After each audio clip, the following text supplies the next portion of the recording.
एतहब ते चला कना तिहिया तड़वारी 2020 कन्वर्सेशन जोहार गोसाई मारांग गुरु थुम आले में चंदू गुरु दिनम दिन नेल अगुई दापे नवा आखड़ा रे नाना हुनर रुसिका अनलिय सुसरिय ओंडे को सेटेरोग कना तिहि हो नवा आखड़ा रे बोन नाम कादिया नित न्यूमुरुम न्यूतुमान काराम गुरु मानोतान सिकर बिजली गंके उनी साथे तिहिन दो कुपुली रपड़ा बोन उनिया नाना हुनर सेरेंग बोन आजमा थुती बोन आजमा बिनती बोन आजमा सिकर बिजली गंके इन दशरथी माछी तड़वारी प्रथम लेन सापड़ावी तड़वारी प्रथम पाटा कौन आम डोंगो जोहार ले चाराम कना माइन खान जोहार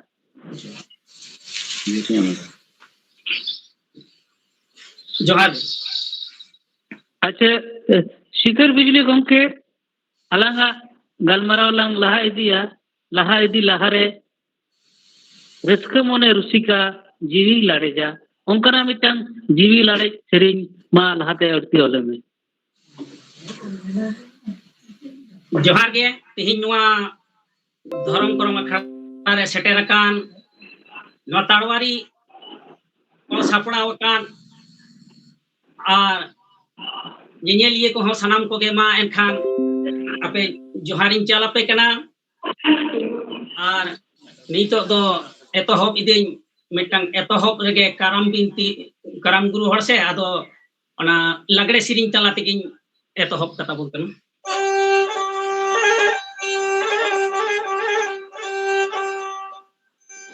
या खड़ा दिया गुरु या खड़ा गुराय रे गुरु कौन गुरु या खड़ा गुराय या खड़ा गुराय गुरु कौन गुरु या खड़ा गुराय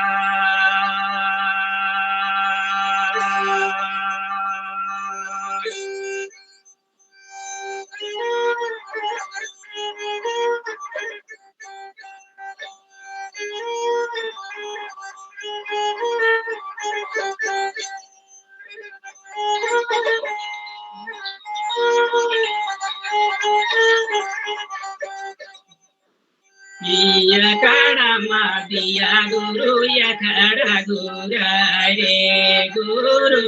कामो गुरु या खड़ा गुराय या खड़ा गुराय गुरु कामो गुरु या खड़ा गुराय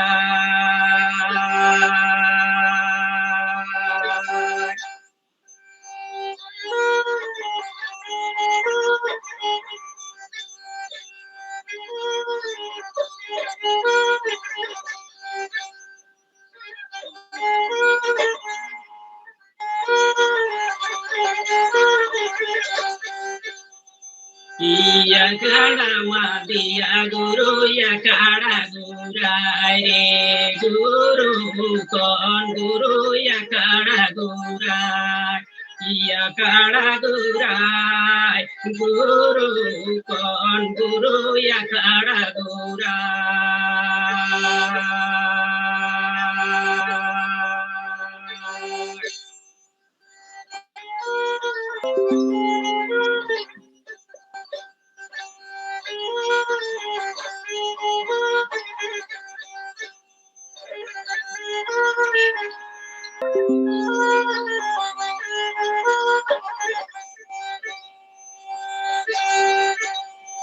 या खड़ा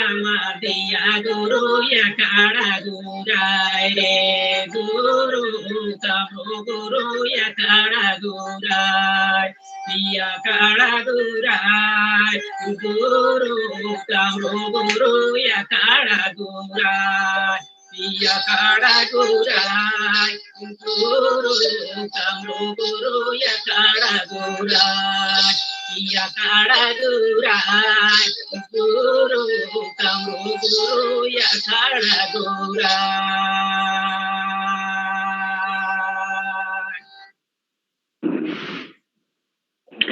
ᱟᱹᱰᱤ ᱱᱟᱯᱟᱭ ᱥᱮᱨᱮᱧᱮᱢ ᱟᱹᱲᱛᱤᱭᱟᱫ ᱞᱮᱭᱟ ᱜᱚᱝᱠᱮ ᱛᱤᱦᱤᱧ 2020 साल नांग 4 अक्टूबर तड़वारी कन्वर्सेशन नांग 40 नंबर एपिसोड रे आम सगुन दाराम ले बड़ाय चोद मेया आदो गंके बड़ाय सना लेया आम दो काराम गुरु कनाम शिखर बिजली nyutum ताम आदो शिखर बिजली आमाग आसल nyutum दो चेक कान तामा जोहार के सनम कोगे ये असल nyutum दो हुयुक कना जलधर किस्कु ओना दो इन गो बाबा दिकु तेकिन nyutum लिदिया जलधर रेना माने दो हुयुक कना माने जहां दा साप दोहय रेना क्षमता जहां रिमिल रे मेना सांतार ते दो रिमिल हुयुआ आदो ओना रिमिल ताला खन के जहां मटन मार्शल उडुकुआ ओना दो हुयुक कना बिजली आदो नय नोंका गे नोआ बिजली दो एकबारे झलकाव आड़गो लेना ओना सिकेर दिसोम रेना गे पुरुलिया जिला रेना पुंची ब्लॉक रेना छिरुडी अंचल रेना रघुनाथपुर मुहजेरे आदो ओना झलकाव आड़गो लेना ओना बिजली दो प्रथम मार्शल दो नोडेगे आदो होय नोआ मार्शल गे गोटा झलका कना गोटा दिसोम नितो दो ओना मार्शल रेना गे आरकी ओना होते के आदो एने सिरिन तलाते हानते नाडे जतो अखड़ा गिन सेटर गोदो कान थाहे ओना होते के आदो कन नई ते चिली बिजली लिकाय मालकाव बड़ाया गोटा गे आदो होय नोंका कते गे मोनते ते हो नितुम दो ओना गे हुयुक कना बिजली गे आदो होड़ा ओना कमी नेलते हो जहां को रोड़ा कना ओना हो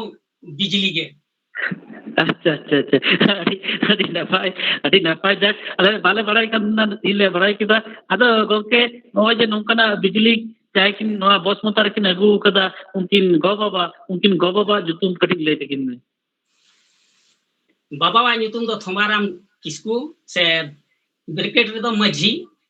अच्छा और गोगो वा नितुम दो चपी मेझान को मेने थे आदो किस्कू चपी किस्कू सिदाय दो का कि माझी और मेझान कोला कहते हैं दिकुते दो अब दो दिकुते दो आदो माझी और मेझान जे को मिता कान थे दलिल करे हो उनका सिदाय दलिल करे ऑल बना इने से आले हो इन हो माझी कन गिन इने से इन माझी कन जक अदो ओना दो अलगा गन मरा अदो अलंगा जहां गन मरा अदो गमते नो जाम काराम गुरु कना अदो नोआ काराम गुरु दो ओकोय गुरु ठे हम दो सेचेत दो नाम लेदा कोय नो दे चिदा बितना नोआ काराम गुरु दो चिदा एम हेज नाम नोआ की कथा नोआ दो टुकु जिलिन्यो कथा कना इन दो माने काराम गुरु इन मेनते तो मोने तो आस तो बांग तहे का तो जहां रे के काराम बिनती हुयुआ इन तो ओंडे गी चला आंजोम तो नुको के आंजोम तेगे बेस मोने रे मिटांग गहिर सही बोलवदिया रसाते दो आदो उन समय आतु रे के मिटांग गुरु हड़े तहे कना जहां दो सनातन मुर्मू न्यूतुम एमनि तो कावले हड़ाम ले मिताय कान तहे कना अच्छा आदो उनी मिताय कना ए अब मित बार सिरिंग को दो लयइन में से आ नोंका के आपे साउ दोन को होइन सेराया आदो नोंका कते के उनी साउ होय जे गाते इना आदो सिरिंग को होय लय दिया ऑल बड़ा किदिन आरो नोंका के आइमा गुरु ठिन चलाव कना नोंका के जहां रे करम बिनती हुआ आदो ओना बिते अडी लहा रेना कथा कना आदो उन समय नोरे आले लुती धीरी बोले मिटांग बोंगा थान हेना ओना बोंगा थान रे मि धावले काराम लेदा दा जड़ी बांग हुयुक कना आषाढ़ श्रावण दिन माने श्रावण रेना 22 हिलो आदो तोवाले दुल किदा ना लुती धीरी ठे नोआ चकला रेन 14 टोला रेन माझी बाबा को जावरा कते चिदा बाय दा दा ताले कथा तो हुयुक कना तो नोडे तोवा बन दुला नोआ बोंगा थान रे आर अतु रे बन गेज गुरी जा झटका हरी जतो हर घरे घरे गेज गुरी आर अतु लागड़े बन एनेजा सेदाया कथा लिखाते मेन को लागड़े एने लिखान चांदो बुंगा दाए जड़िया आदो सरी गे एन हिलो ओना लुती धीरी ठेन दाले दुल तोवाले दुल के ताले दुल किदा मेनका नौका 22 श्रावण नौका दाए दा किदा बद बहिर गोटा एकबारे समान गे एकबारे चापेइना आदो होय जे मिटा पतियो ताले ओने ओना खतीर ते आदो ताले ले मेता ताले आदो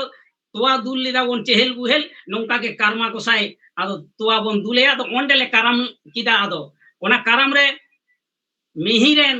खतु गुरु ले अगु केदेया खतुराम माझी उनी आंजोम किदेन आदो इन सेन लेन खाई ऑलिन एक बार ऑलिन धुरेना एक बार एहब माने रोड साव साव तिन ऑल दाड़िया कान थे इने ते मिटांग गुण तहे कान माने जहां के रोड़ा ओनागिन ओला आदो ताले एकबारे ओंकाइन ओल किदा दोसार सेरमा ले अगु किदेया बड़काराम हाना सुसुनिया जादवपुर बड़काराम टुडू बड़काराम माजी अच्छा उनिया हई ओल किदा उनिया हई छेड़ा किदा ओना पर गे आरहों तेसार सेरमा दो उनी मिहित खतु के ले अगु किदेया आर ओंका पर सूर्यकांत बेसरा बनिया कनली उनिया बिनती बखेड़ी आंजम सेड़ा किदा उनी हो अगु किदेले आदो नुई दो बार बार नोका के आयमा होड़ा इन आंजमिदा मेनखान नोका के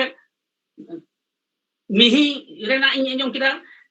तारपर रंगारेन मनोहर मझिया इन आंजम किदा तारपर नोते काट घोड़ा गोरा चांदन इन आंजम किदा तारपर नोते इन आंजम किदा मान दिसोम जहां दो लस्कर मझिया आरो नोते इन आंजम किदा जहां दो सिजुएरन बास्के फुदन बास्के उनी इन आंजम किदा आर कोचबेल जहां दो बासु माझी उनी इन आंजम किदा अदो जतो हड़ा के नोका ऑल ऑल तिन जावरा किदा आइमा के अदो नोका कते आइमा गुरु उनको जतो गुरु कथा हा बाइन दिसे दाड़े कन चा तो नुकु कोठिन छेड़ा के खा आदो आतु रे के को मितिन हम तो दोमेन दाड़ाना करम गुरु तले आले करम काम आदो इन तक इन तो उन बड़ाई बनुआ आदो को मिदा बांग हम दाड़िया आदो तले ओने ओंडे के प्रथम आतु रे के कवरेज किसकुआ ओड़ा रे एहब पे खाय एने उन खाय बिनती बखेड़ हेज दीना आदो नित हरिते 250 स्टेज गानिन बिनती कदा नित हरिते आदो अनका कते के करम दो रस्ते हेज एंतिया से करम बिनती दिन माने प्रचार किदा दो नोका के करम बिनती दो गोटा नाते खोलार से हुइन से नकना उड़ीसा जपा नोते दुमके सांताल परगना ओंडे हुइन से नकना आर नोते ना झारखंड नोते हो नोते ना दक्षिण नखा नोआ करे हो आयमा जायगा गे तो नोनका के गोटा के बिनती बखे चला अरे गंके नोडे खुली मिया कि नो जे हम दो करम रे ये ना आकृष्टोयना अदो नो दो करम सेरिंग आजम कते से करम ना बिनती कहानी को आजम कतम आकृष्टोना बिनती कहानी को माने जतो गे ओना माइन सेड़ा इदी के तारपर बिनती को होय से होय पे आजम इदी किदा ओने जे उन होड़ा बिनती आजम किदा ताले बेस बड़ी इन बुझ दाड़ाया कना जे ताले नोआ नुई दो नोडे नोआ सिरिंग एम किदा नुई दो नोआ सिरिंग नोडे एम किदा नोआ दो नुई आदो ताले होय जे होनका माने बिनती को जतो गुरुआ गे तो हानते नाते गिता बोना तार मध्ये नेल किदे जहां तो नहा जुग रे हो माने जाते एकबारे निखुत भावते होड़िन बुझेउ दाड़ाया कमा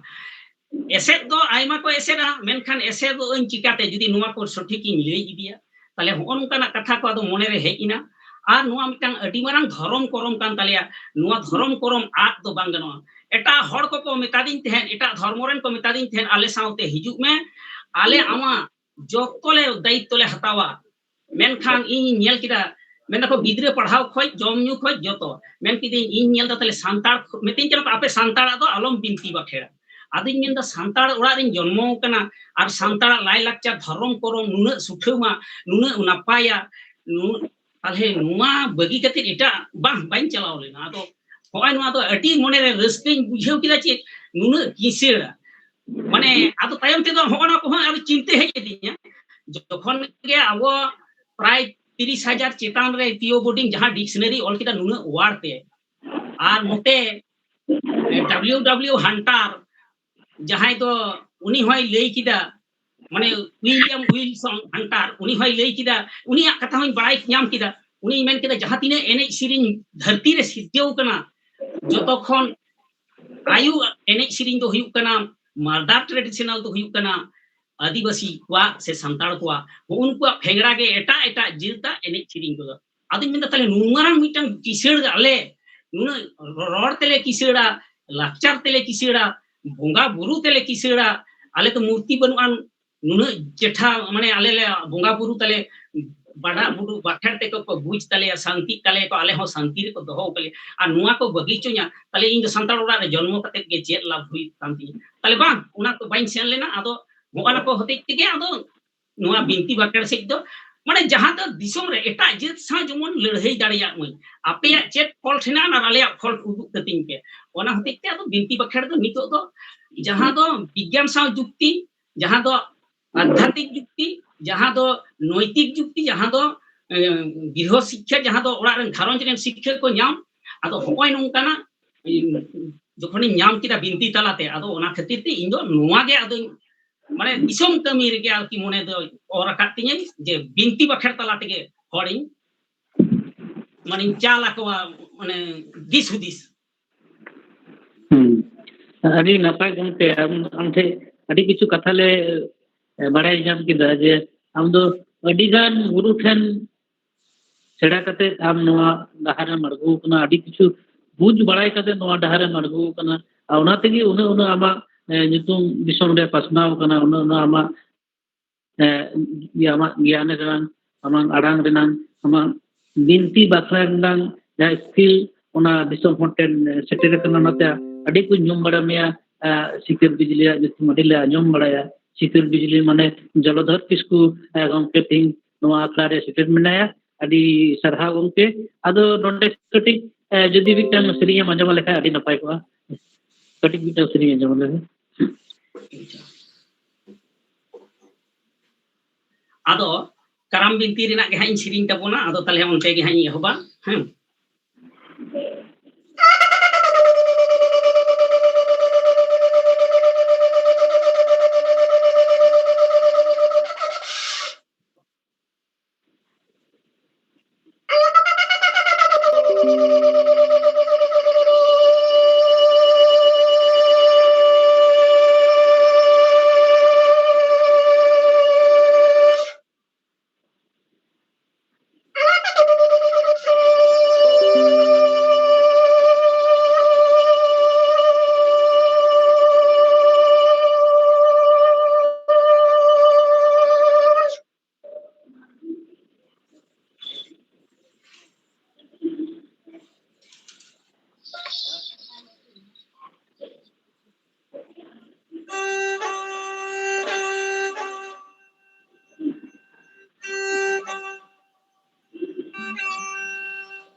tahare tanana tahare tanana tahare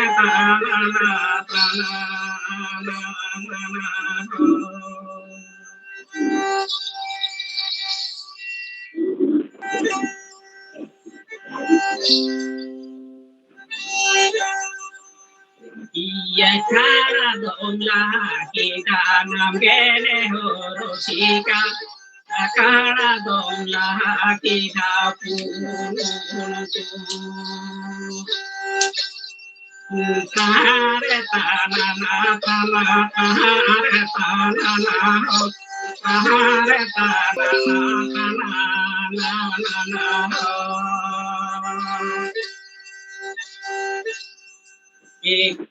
Karam goyem piri kita nangene horosika Karam goyem piri kita tala tuli talaya kare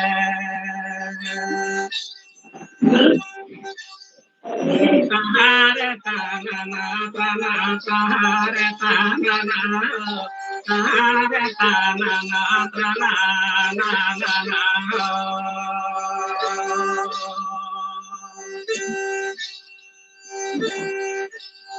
Karam goyem di kita nambene horosika Karam goyem di kita tala kuli talaya kare Tahare tanana tahare tanana tahare tanana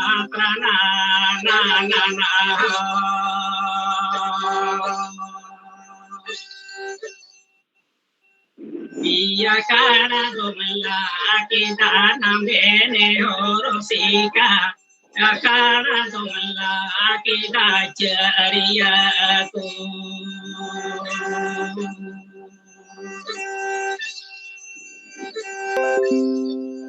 tahare tanana tahare tanana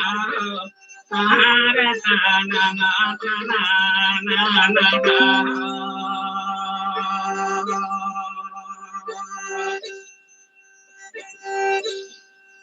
Karam doyem bini kita namgene horosika. Karam doyem bini kita tala kuli talaya kare. Karam doyem bini kita namgene horosika. Karam doyem bini kita tala kuli talaya kare.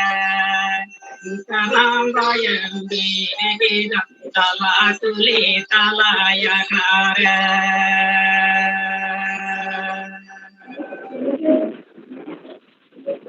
ᱟᱹᱰᱤ ᱱᱟᱯᱟᱭ ᱟᱫᱚ ᱜᱚᱝᱠᱮ ᱱᱚᱰᱮ ᱠᱷᱚᱱ ᱱᱚᱰᱮ ᱟᱞᱮ ᱵᱟᱲᱟᱭ ᱥᱟᱱᱟᱭᱮᱫ ᱞᱮᱭᱟ ᱡᱮ ᱠᱟᱨᱟᱢ ᱫᱚ ᱪᱮᱫ ᱠᱟᱱᱟ ᱠᱟᱨᱟᱢ ᱫᱚ ᱛᱤᱱ ᱨᱚᱠᱚᱢᱟᱜ ᱠᱟᱨᱟᱢ ᱢᱮᱱᱟᱜᱼᱟ Karam do noai nungkar mid katha te do men ganoa baria karam jahan do jewet karam ar mitang do goj karam se mora karam se mari karam ado jewet karam do huyuk kana metang do dhorom korom jahan do solu ana te ko korawa ar kono gharonj re judi ko korawa kono karam judi omona dekhai dinde re se sadim re তাহলে ওনা মিটটাং কো করাওনা হয় জীবিত কারাম জাহায়া হুড়ু ক্ষেত্রে যদি লুমাঙে তলনা ওনা হয় জীবিত কারাম জাহায়া গাদা হুড়ু রে যদি লুমাঙে তলনা ওনা হয় জীবিত কারাম হুইবা জাহায়া যদি ওল বাহাইনা বাড়গে সীমে রে তাহলে ওনা হয় জীবিত কারাম আর নৌকা গে পেটাং হিনা আন বেশিরভাগ ওনা তো কুড়ি গিদরে কো কোরাওয়া ডঙ্গো কুড়ি গিদরে কো যাওয়া কারাম ওনা হয় জীবিত কারাম মানে ওনা কত যত জীবিত কারাম আওতারে পাড়াগ কানা আর নৌকা হুইয়া কতক গুলে দো যাহা দো মোড়া কারাম সে গজ কারাম বন মেনে যদি যাহাই বন গজ গুরেন তাবনাই রাপা আকা দিয়া বন উনিয়া সারারে যদি কারাম মনে না তালহে খাই তো বন বুঝ কিদা বাড়াই দাবন নিশ্চয়ই উনিয়া হয়তো সৎ কামিলে করাও কাদা মেনখান ওনাতে শান্তি বাং হুই কানা এনাম দো সিম মেরম কুটুম কাতে লে ভান্ডান লেনা মেনখান ওনাতে হয় যে শান্তি বাং হুই লেন তাই ওকাঠে অশান্তি কানা ওনাতে কারাম রূপ তে জীবেত রুয়ার ওনাতে সারারে কারাম মনে তাহলে ওনা খাতির তে তাহলে ওনা দো মোড়া কারাম হুইবা এইবারে আর হো যদি জাহাই টিকি হুড়ু অঙ্কুরক কান তাকো তাহলে ওনা হো মোড়া কারাম হুইবা চেদা সে গজ হড়ে অঙ্কুরক কানা মানে আবারে জীবেত রুয়ারক কানা তাহলে ওনা হো মোড়া কারাম হুইবা জাহাই ওনা ক্ষেত্রে ডলি বন বিদা হো जहां तो डली ढेउर खेत हुड़ू क्षेत्र बन बीटा ओना जहां तो मनसा पूजे समय जहां तो भादर ओना श्रावण जहां सक्रात रे ओना मनसा पूजे हुई समय ओना ओना डली जदी जेवेत रुवाड़वा से आदम हर दो ओना मुचेत रे हो ओना जिहुड रे हो बन बीटा गया आदो जिहुड दो हर दो बाको बीटा किंतु ओना छाता डली हो कमता ओना छाता समय जहां डली बन बीदा क्षेत्र हुड़ू क्षेत्र ओना डली हो जुदी जेवेत रुवाड़ना रहे तालहे बन बुझा गज हड़ को जीवित रुवाड़ से गुरिज माते रे हो डली को बीद ताबोना ओना हो जुदी रेहेट इना बांचावना तालहे बन बुझा गज हड़ को जीवित तालहे नुकु हो गुणगतम तालहे एम कते से मोरा करम कराव कते नुकु हो शांति का को हुआ तालहे ओना उनी जहां दो गज गुरलेन ताबोने चलावेन शर्मा से बार शर्मा लहा से आदो जुदी गरम हाड़ामा सारारे अमन कना तले गरम बा नितुंते गरम आयुआ सारारे जुदी अमन कना करम तले गरम आयुआ नितुंते बाबा सारारे का बाबा नितुंते गोगो सारारे का गोगो नितुंते आर गिदर को सारारे खाइ तो बाबू तको नितुंते गे उनका आदो जहां सारारे अमनवा उनका लेका कते उना दो गय करम से मड़ी करम से मोरा करम होबन मेता कना ओना को दो बन आर मिटन दो नौका हो करावा जहां दो गुरु कने इन दो कराम गुरु इन कराम गुरु ना दीक्षा दो हताव हुई तिनी जहां गुरु ते कराम कते माने आर बखा इन दो सेड़ा किदे आर आदो इन दो कराम गोसाई नितुम ते मिद दिन हो बाइन बुंगा गुरु लिदा ओना गुरु बाई सेड़ा वदिया बाई लई दिया मा बाबू नितो दो नोआ ठिके मे नोआ बाबू नोआ मिधाव नोआ कराव में ᱚᱱᱟ ᱠᱚ ᱵᱟᱹᱧ ᱠᱚᱨᱟᱣ ᱞᱮᱫᱟ ᱦᱟᱱᱤᱧ ᱧᱮᱞ ᱠᱤᱫᱟᱹᱧ ᱥᱮᱬᱟ ᱠᱤᱫᱟᱹᱧ ᱟᱨᱤᱧ ᱢᱮᱱᱫᱟ ᱤᱧ ᱡᱚᱛᱚᱜᱤᱧ ᱵᱟᱲᱟᱭᱟ ᱡᱚᱛᱚᱜᱤᱧ ᱠᱚᱨᱟᱣ ᱫᱟᱲᱮᱭᱟᱜ ᱠᱟᱱᱟ ᱢᱮᱱᱠᱷᱟन ᱯᱨᱚᱛᱤষ্ঠিত ᱜᱩᱨᱩ ᱫᱚ ᱵᱟᱹᱧ ᱦᱩᱭ ᱞᱮᱱᱟ ᱪᱮᱫᱟᱜ ᱥᱮ ᱦᱚᱲᱟᱜ ᱧᱮᱞ ᱠᱟᱛᱮ ᱤᱧ ᱥᱮᱬᱟ ᱟᱠᱟᱫᱟ ᱢᱮᱱᱠᱷᱟन ᱤᱧ ᱛᱚ ᱟᱹᱣᱨᱤᱧ ᱯᱨᱚᱛᱤষ্ঠিᱛᱚᱜᱼᱟ ᱜᱩᱨᱩᱣᱟᱜ ᱫᱤᱠᱷᱟ ᱫᱚ ᱟᱹᱣᱨᱤᱧ ᱦᱟᱛᱟᱣᱟ ᱥᱮ ᱚᱱᱟᱛᱮ ᱜᱩᱨᱩ ᱠᱟᱨᱟᱢ ᱦᱚᱸᱠᱚ ᱢᱮᱛᱟᱜ ᱜᱮᱭᱟ ᱡᱮ ᱩᱱᱤ ᱴᱷᱮᱡ ᱚᱱᱟ ᱫᱚᱧ ᱦᱟᱛᱟᱣ ᱞᱮᱜᱮ ᱢᱤᱫᱴᱟᱝ ᱫᱤᱠᱷᱟ ᱫᱚ ᱵᱟᱠᱷᱟᱡ ᱫᱚ ᱤᱧ ᱫᱚ ᱵᱚᱸᱜᱟ ᱵᱩᱨᱩ ᱫᱚ ᱵᱟᱹᱧ ᱠᱟᱹᱢᱤᱭᱟ ᱵᱟᱵᱟᱭ ᱞᱟᱹᱭ ᱟᱠᱚᱣᱟ ᱡᱷᱮᱸᱴ ᱵᱮᱴᱟ ᱵᱟᱠᱷᱟᱡ ᱦᱚᱯᱚᱱ ᱵᱮᱴᱟ ᱜᱩᱨᱩ ᱢᱚᱱᱛᱟᱨ ᱢᱮᱱᱠᱷᱟन ᱛᱟᱞᱟ ᱵᱮᱴᱟ ᱥᱮ ᱟᱨᱚ ᱥᱟᱸᱡᱤᱞᱟ ᱵᱮᱴᱟ ᱢᱟᱹᱡᱞᱤ ᱵᱮᱴᱟ ᱠᱚ ᱛᱟᱦᱮᱱᱟ ᱩᱱᱠᱩ ᱫᱚ ᱵᱟᱭ ᱞᱟᱹᱭ ᱟᱠᱚ ᱛᱮ ᱩᱱᱠᱩ ᱫᱚ ᱵᱚᱸᱜᱟ ᱵᱩᱨᱩ ᱠᱟᱹᱢᱤ ᱨᱮᱫᱚ ᱵᱟᱠᱚ ᱠᱩᱞᱟᱹᱜᱼᱟ ᱚᱠᱚᱭᱴᱟᱜ ᱮ ᱞᱟᱹᱭᱟ ᱩᱱᱤᱜᱮ ᱵᱚᱸᱜᱟ ᱵᱩᱨᱩ ᱨᱮ ᱟᱫᱚ ᱦᱚᱸᱜᱼᱚᱭ ᱱᱚᱝᱠᱟᱱᱟᱜ ᱟᱵᱚᱣᱟᱜ ᱠᱟᱨᱟᱢ ᱦᱚᱸ ᱚনেক ᱫᱚᱠᱚ ᱜᱩᱨᱩᱜ ᱠᱟᱱ ᱛᱟᱵᱚᱱᱟ ᱟᱫᱚ ᱫᱤᱠᱷᱟ ᱵᱟᱝ ᱦᱟᱛᱟᱣ ᱠᱟᱛᱮ ᱦᱚᱸᱠᱚ ᱜᱩᱨᱩᱜ ᱠᱟᱱ ᱜᱮᱭᱟ ᱟᱨ ᱟᱵᱚ ᱦᱚᱸ ᱵᱟᱝ ᱵᱟᱰᱟᱭ ᱛᱮᱫᱚ ᱩᱱᱤ ᱢᱮᱱᱟ ᱜᱟᱱᱚᱜ ᱜᱮᱭᱟ ᱥᱮᱬᱟᱣ ᱠᱟᱫᱟᱭ ᱩᱱᱤ ᱦᱚᱸ ᱢᱮᱱᱠᱷᱟन ᱦᱚᱸᱜᱼᱚ ᱱᱚᱝᱠᱟᱱᱟᱜ ᱠᱚᱛᱚᱠগুলো ᱢᱮᱱᱟᱜᱼᱟ ᱟᱫᱚ ᱚᱱᱟ ᱱᱤᱭᱚᱢ ᱠᱟᱱᱩᱱ ᱫᱚ ᱫᱚᱢᱮ ᱦᱚᱲ ᱫᱚ ᱵᱟᱵᱚᱱ ᱵᱟᱲᱟᱭ ᱦᱚᱛᱮᱡ ᱛᱮ ᱚᱱᱟ ᱨᱮᱱᱟᱜ ᱫᱚᱨᱠᱟর ᱦᱚᱸ ᱵᱟᱹᱱᱩᱜᱼᱟ अच्छा गमके नोडे बड़ाई सनान लिया नोआ काराम बोंगा बुरु रे चित को जिनिस पति लगा एक बोंगा बुरु चे आपे चित को पे खजो ᱟᱫᱚ ᱠᱟᱨᱟᱢ ᱵᱚᱸᱜᱟ ᱵᱩᱨᱩ ᱫᱚ ᱟᱭᱢᱟ ᱚᱠᱚᱡ ᱡᱤᱱᱤᱥ ᱫᱚ ᱞᱟᱜᱟᱜᱼᱟ ᱦᱮᱸ ᱟᱫᱚ ᱪᱮᱫᱟᱜ ᱥᱮ ᱢᱤᱫᱴᱟᱝ ᱢᱤᱫᱴᱟᱝ ᱧᱩᱢ ᱤᱫᱤᱛᱮ ᱦᱟᱸᱜ ᱥᱚᱢᱚᱭ ᱫᱚ ᱞᱟᱜᱟᱜᱼᱟ ᱛᱟᱹᱣ ᱪᱮᱥᱴᱟᱭᱤᱧ ᱪᱟᱬᱢᱟᱲ हैं ᱢᱤᱫᱴᱟᱝ ᱞᱟᱜᱟᱜ ᱠᱟᱱ ᱛᱟᱢᱟ ᱠᱟᱸᱥᱟ ᱛᱷᱟᱹᱨᱤ ᱢᱤᱫᱴᱟᱝ ᱞᱟᱜᱟᱜ ᱠᱟᱱ ᱛᱟᱢᱟ ᱞᱚᱴᱟ ᱠᱟᱹᱯᱤᱞ ᱜᱟᱹᱭ ᱜᱩᱨᱤ ᱟᱫᱣᱟ ᱦᱩᱲᱩ ᱫᱷᱩᱵᱤ ᱜᱷᱟᱸᱥ सिंजोस बाहा तुलसी बाहा मेराल बाहा काल्हा बाहा भेलांजांग बाहा नोआ को तो लगा कान गया मेनखान अनेक गुले बाहा जुदी जतो बाहा बाम जुगाड़ हो काराम गोसाई सेवा देबार दो भेलांजांग बाहा दो लगा गिया ओना जुदी मी कुटरे हो बाम बुंगा दाड़ेदा आमा बुंगा बुरु शुद्ध दो बाम हुई लेन तमा ओना दो जहां लेखा कते गे भेलांजांग बाहा दो जोगाड़ के लगा बखाय उन लाख टाका खरच कते बुंगा बुरु किदा ओना बाहा बेला दो मिटांग जे कोनो घासम बुंगा केदा काराम गोसाई बांगे कुसी मन बांग तेपी तो तया ताले ओना होते के ओना दो मूल बाहा कना ओना दो लगा गया आदो माने एटा जेत को जेमन जुदी कली पूजे या जोवा बाहा जुदी बाय जुगाड़ दाड़े दा ताले बुंगा के बांग गानो दुर्गा पूजा लेका जेमन उनको को हको मेना जे पद्दो बाहा जहां दो कोयरानी ओना दो लगा गया ओना बांग जुगाड़ लेन खादो ओना बुंगा दो ठीक मानत दो बांग होय आदो अबो ओना लांजांग बाहा दो मूल बाहा कना ओना दो लगा आर लगा कना नोते गुड़ गतम तोवा दाहे आर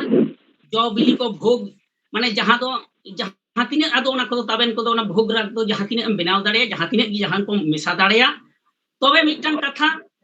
ओना भोग मध्य रे हां लुती रसा से दुमुर रसा दो लगा गिया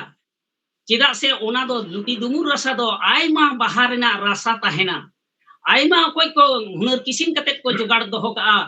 आदो ओना दो काराम गोसाई दो ओना बाहर ना रसा ते दो जतो बाहर ना रसा जमन तहेन दो ओना दुमुर रसा रे गे तहेन से लुती रसा रे गे से तेरम रसा रे गे तहेन ओना होते के ओना भोग साउते ओना दो को मिसावा गया आर गांग नई दा ओकाय गंगार ना हासा से समुद्र ना दा नोआ दो लगा गया चिदा से ओना दो पवित्र दा कना ओना दो ओने जे बुंगाई समय गरोया दा रे कटी मी ठोप रे हो दा ए दुल मिसावा से मी इति जान रे हो हासाई मिसावात गे आदो ओना दा दो बान दा अगु ले रे हो ओना दो पवित्र दा होइना ओना तेगे आदो बुंगा बुरु याबो आदो होय नोआ को सपाप को लगा आर सपाप मेनते दो आरो मिटान हट्टा लगा कुकु हट्टा लगा जहां दो नाइके हावड़े व्यवहारा ओने उनकना हट्टा मिटान लगा आर लगा मिटान जागर टुकुज लगा जारा बारा टुकुज जहां दो जागर बती सुंजे बती बोन जेरेदा जारा बारा टुकुज भितरी रे बोन दोहया जेमन गैस मिद बार बोलो दाड़ेया मा बती ठीक जुलुक मा आर चिदा ओना जारा बारा टुकुज भितरी रे बोन दोहया धर्म रेना बोन करम इदा मेनखान ओना धर्म रेना करम अखड़ा रे जुदी बांग ओना जिंटी पिपड़ी को उड़ाव बोलो जिंटी पिपड़ी को उड़ाव बोलो लेनखान गुजु ako rapag ako tale jiwi khotia tale pap kami huiba ado jar jonni jagorbati bon jereda ona metang jara bara tukuj bhitir re jemon onde do eta ko chili ho alo ko udaw bolo dareya ma honong kan jayga re bon doho ka ona jagorbati bon jeret angaya mit nyinde ar hoy noa ko watet ge karma gosai seba deba do bon korawa ado aima katha se ona mid bar do hoyto ha pain lei tiyo eda nito do ado jai hok heni ko do मोटामुटी लगा are उपेल बाहा rena bonomala jaha do upel baha mane chamda kate upel baha te do akawa ge huyuga ulder jemon ona busuk uin kate bonomali bon benawa onka ge upel bahar na bonomali aka acura huyuga ona akhrar do upel bahar na iya do tahen gea ona bonomali अच्छा गंके अड़ी नपाय कथा अड़ी कराम नियते अड़ी किछु लई चिगाल या कराम दो तीन रकमा ठीक को लक्षण मन नेल लेखाय घारंज रे कराम करा लगती कना जीवत कराम मोरा कराम नोनी तले बड़ाई नाम किदा ओना साथे बंगा बुरु रे चिक को जिनिस पति लगा ओना कोले बड़ाई नाम किदा ले अड़ी नपाय नेनेलिया को कराम गुरु कांदा बनाय शिखर बिजली जुतुम ताय असल जुतुम दो जलधर किस्कुर नुई साथे तीन तड़वारी 2020 कन्वर्सेशन हुई कना आदो नितो दो शिखर बिजली गंके आदो बानान गनमरा नितो दो खाटो माछते कटिक माछते लगा तो ऑक्टो बिसी हुन तलंगा आदो इने भितरे ना बिनती बाखेर कटि जहा लेयल में धरती सिरजन नोआ यदि कटिक लेयल लेखान अड़ी नपायवा सेरिंग को दो कटिक जग में असुविधा बनवा ado katha do kana ado guru guru sikhnat se aima guru ge dharti sirjon thik ko leya in do onde khoj do ha bain lei tabona binti jokhon gi eto howa in do dev devalo sirjon khoj jalapuri sirjon khoj manwa sirjon khoj dhori dharti sirjon ado hoy nongka ge ha mitang bhag te hiju ha ado ha atta ona dharti sirjon thik do ha bain lei tabona ekটু Laha nyok pe lei अच्छा ado siring duran do bain ema re ho talhe ona bakher te ekটু laha khoj gin lei aguya main khan talhe sanam ko ge johar binti bakher nya le kathai lei ko sedai do bangma noa dhuri dharti ho bang tahe kana ar ona sangin sherma puri ro sin chando ninde chando engel ko ipil ko se dev devalo ko ho bang ko tahe ado noy nongka ge ona sangin sherma puri re nongka ge mitang lolo hoy sirjeuina ar ona riyar hoy saute tar ko tapin nyapamina menkhan ona nyapam saw tege nongka mitang bhardo sirjeuina jaha do dijor na sangin sherma puri re nichol nisun tahe kan jaha sherma puri onde mitang bhardo sirjeu ona bhardo nongka guru acuro kana nongka acurina jaha do menkhan one ona bhardo tala khol ge mitang hoy jiwi hoy hormuan mitang bongai sit hoy cheleka mette bang nyel nyamo one onka ge uni bonga do mette do kintu bai nyelo hoy cheleka hormo re baja khatir te bon nyela je nit doy hoy da dare sakam dare nari ko lada kan te bon buj da nit do hoy da hoya do kono akriti se rup do benu one onka ke uni bonga wa ha rup do arki benu ado one ona khatir tege abo do bangma kathai leye ko aboren bonga ko do kono murti do babon akhao dareya se babon gorhon dareya ado jagge ado noy nongka kate jokhon sangin sherma puri re uni bongai sirjeuina ado un somoy ona sangin sherma puri re nichol thang re nijhum me durup akana are uiher jong kana se guni bhabit kana mendai nuwa sherma puri re do bhala in moto ge mininya se ar ho jahai ko hena ona uiher kate ge ado tale ona hoy bhaddo lekate ge mendai mi dha tobe gotain sanghara chur lege se gota sherma puri patal puri gotai sanghara chur kida se jara chur kida menkhan chili ho bai nyam le ko jaha then khone sen lena onde ge nongka ona nichol thaw re nijhume durup ina are uiher jong kana jaha se saman kate re durup kana ona ge ko mitak kana purbo nakha do jaha se diya kida ona do poschim nakha aya lengati pasta do uttor nakha aya je yomti pasta do dokhin nakha ado noy nongka ge ona hoy hatinya da ado enkhan onwa durup rege dhyan re jokhon ge minaya kadiya menkhan mone te menda in lika judi ar ho jahai ko tahe ko se jahai tahe ko tale hoyto rod kialing galmarao kialing tine ruski ado hoy je mitang mone re uiher hej de in lika judi jahai menkhan ona uiher saw tege aya lingati pasta khoj ge आज लेका के मिटang हर दय सिरजिवना आदो चित हाहाड़ा इन जहां गिन उइहर किदा ओनागे सगुन Serena सिरजन हुईना ताले नुई दुरुप लगी हो मिटang ठाव दो सिरजिव को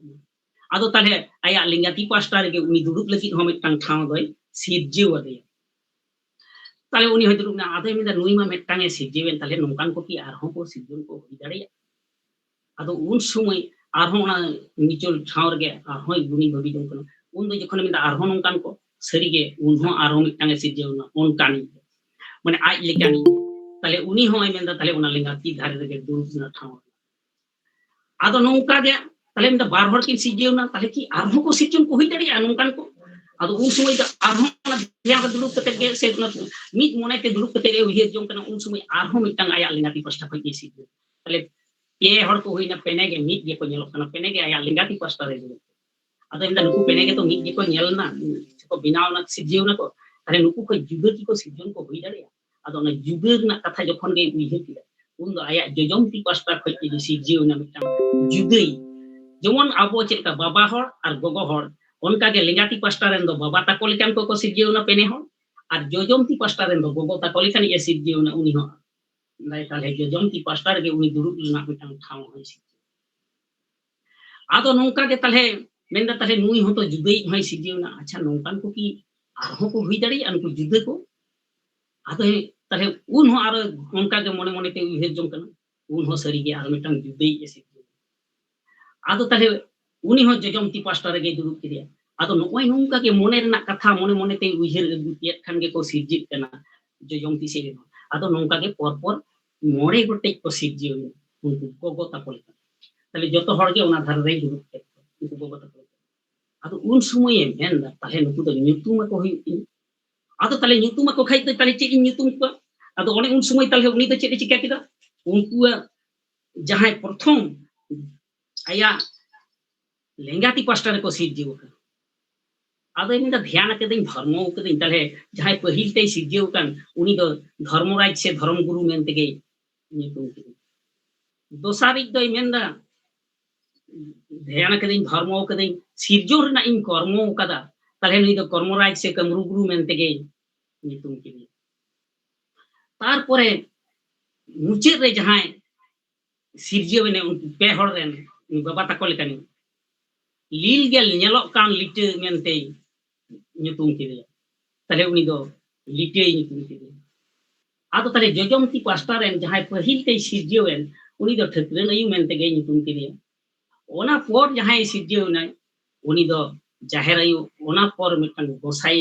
ओना पर रई मुनि आर ओना पर सारो मुनि आदो ताले नुकु मोरे गोटे नुकु हाय nyutum के आदो उन समय को कुली केना ताले आम दो ओकोय केना आले जे नोनकाम सिरजिव के लिए आरे nyutum आले केना आम दो ताले ओकोय आदो मिने इन दो अपेरेन गे सिरजोनिया अपेरेन गे बाबा इन गे चांदो बुंगा से इन गे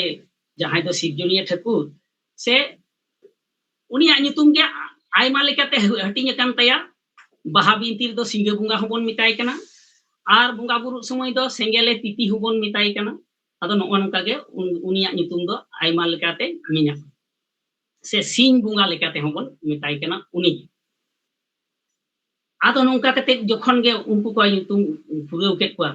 आदो ताले उनको को उइहेर हेजना अबोरेन सिरजोनिया नोंका कते अबोय सिरजेव के बना ताले अबो हो उनका के मी मोनेते निचल छावरे निझुम दुरुप कते बन गुनी भबि से अबो बन सिरजोन दाड़े को से बन आदो उनको सिरजेव पर सिरजोनिया दो से चांदो बुंगा दो आर हो आयमा देव देवालो को सिरजेव के को सेमा पुरी रे जहां दो मिट कथाते मेन गानो आ ओने जमन को लई लिका 33 कोटी देव देवालो को से 16 गोपिनी को उनका के सिरजेव के पाय हां सेमा पुरी रे एंगेल को इपिल को सिरजेव के पाय आदो ताले ओनका के आदो दा नुना गान हर ताले आयमा को सिरजेवना आदो उन समय मेंदा ताले नुकु दो मिट कथाते होहो को होइबा मिट कथाते होहो माने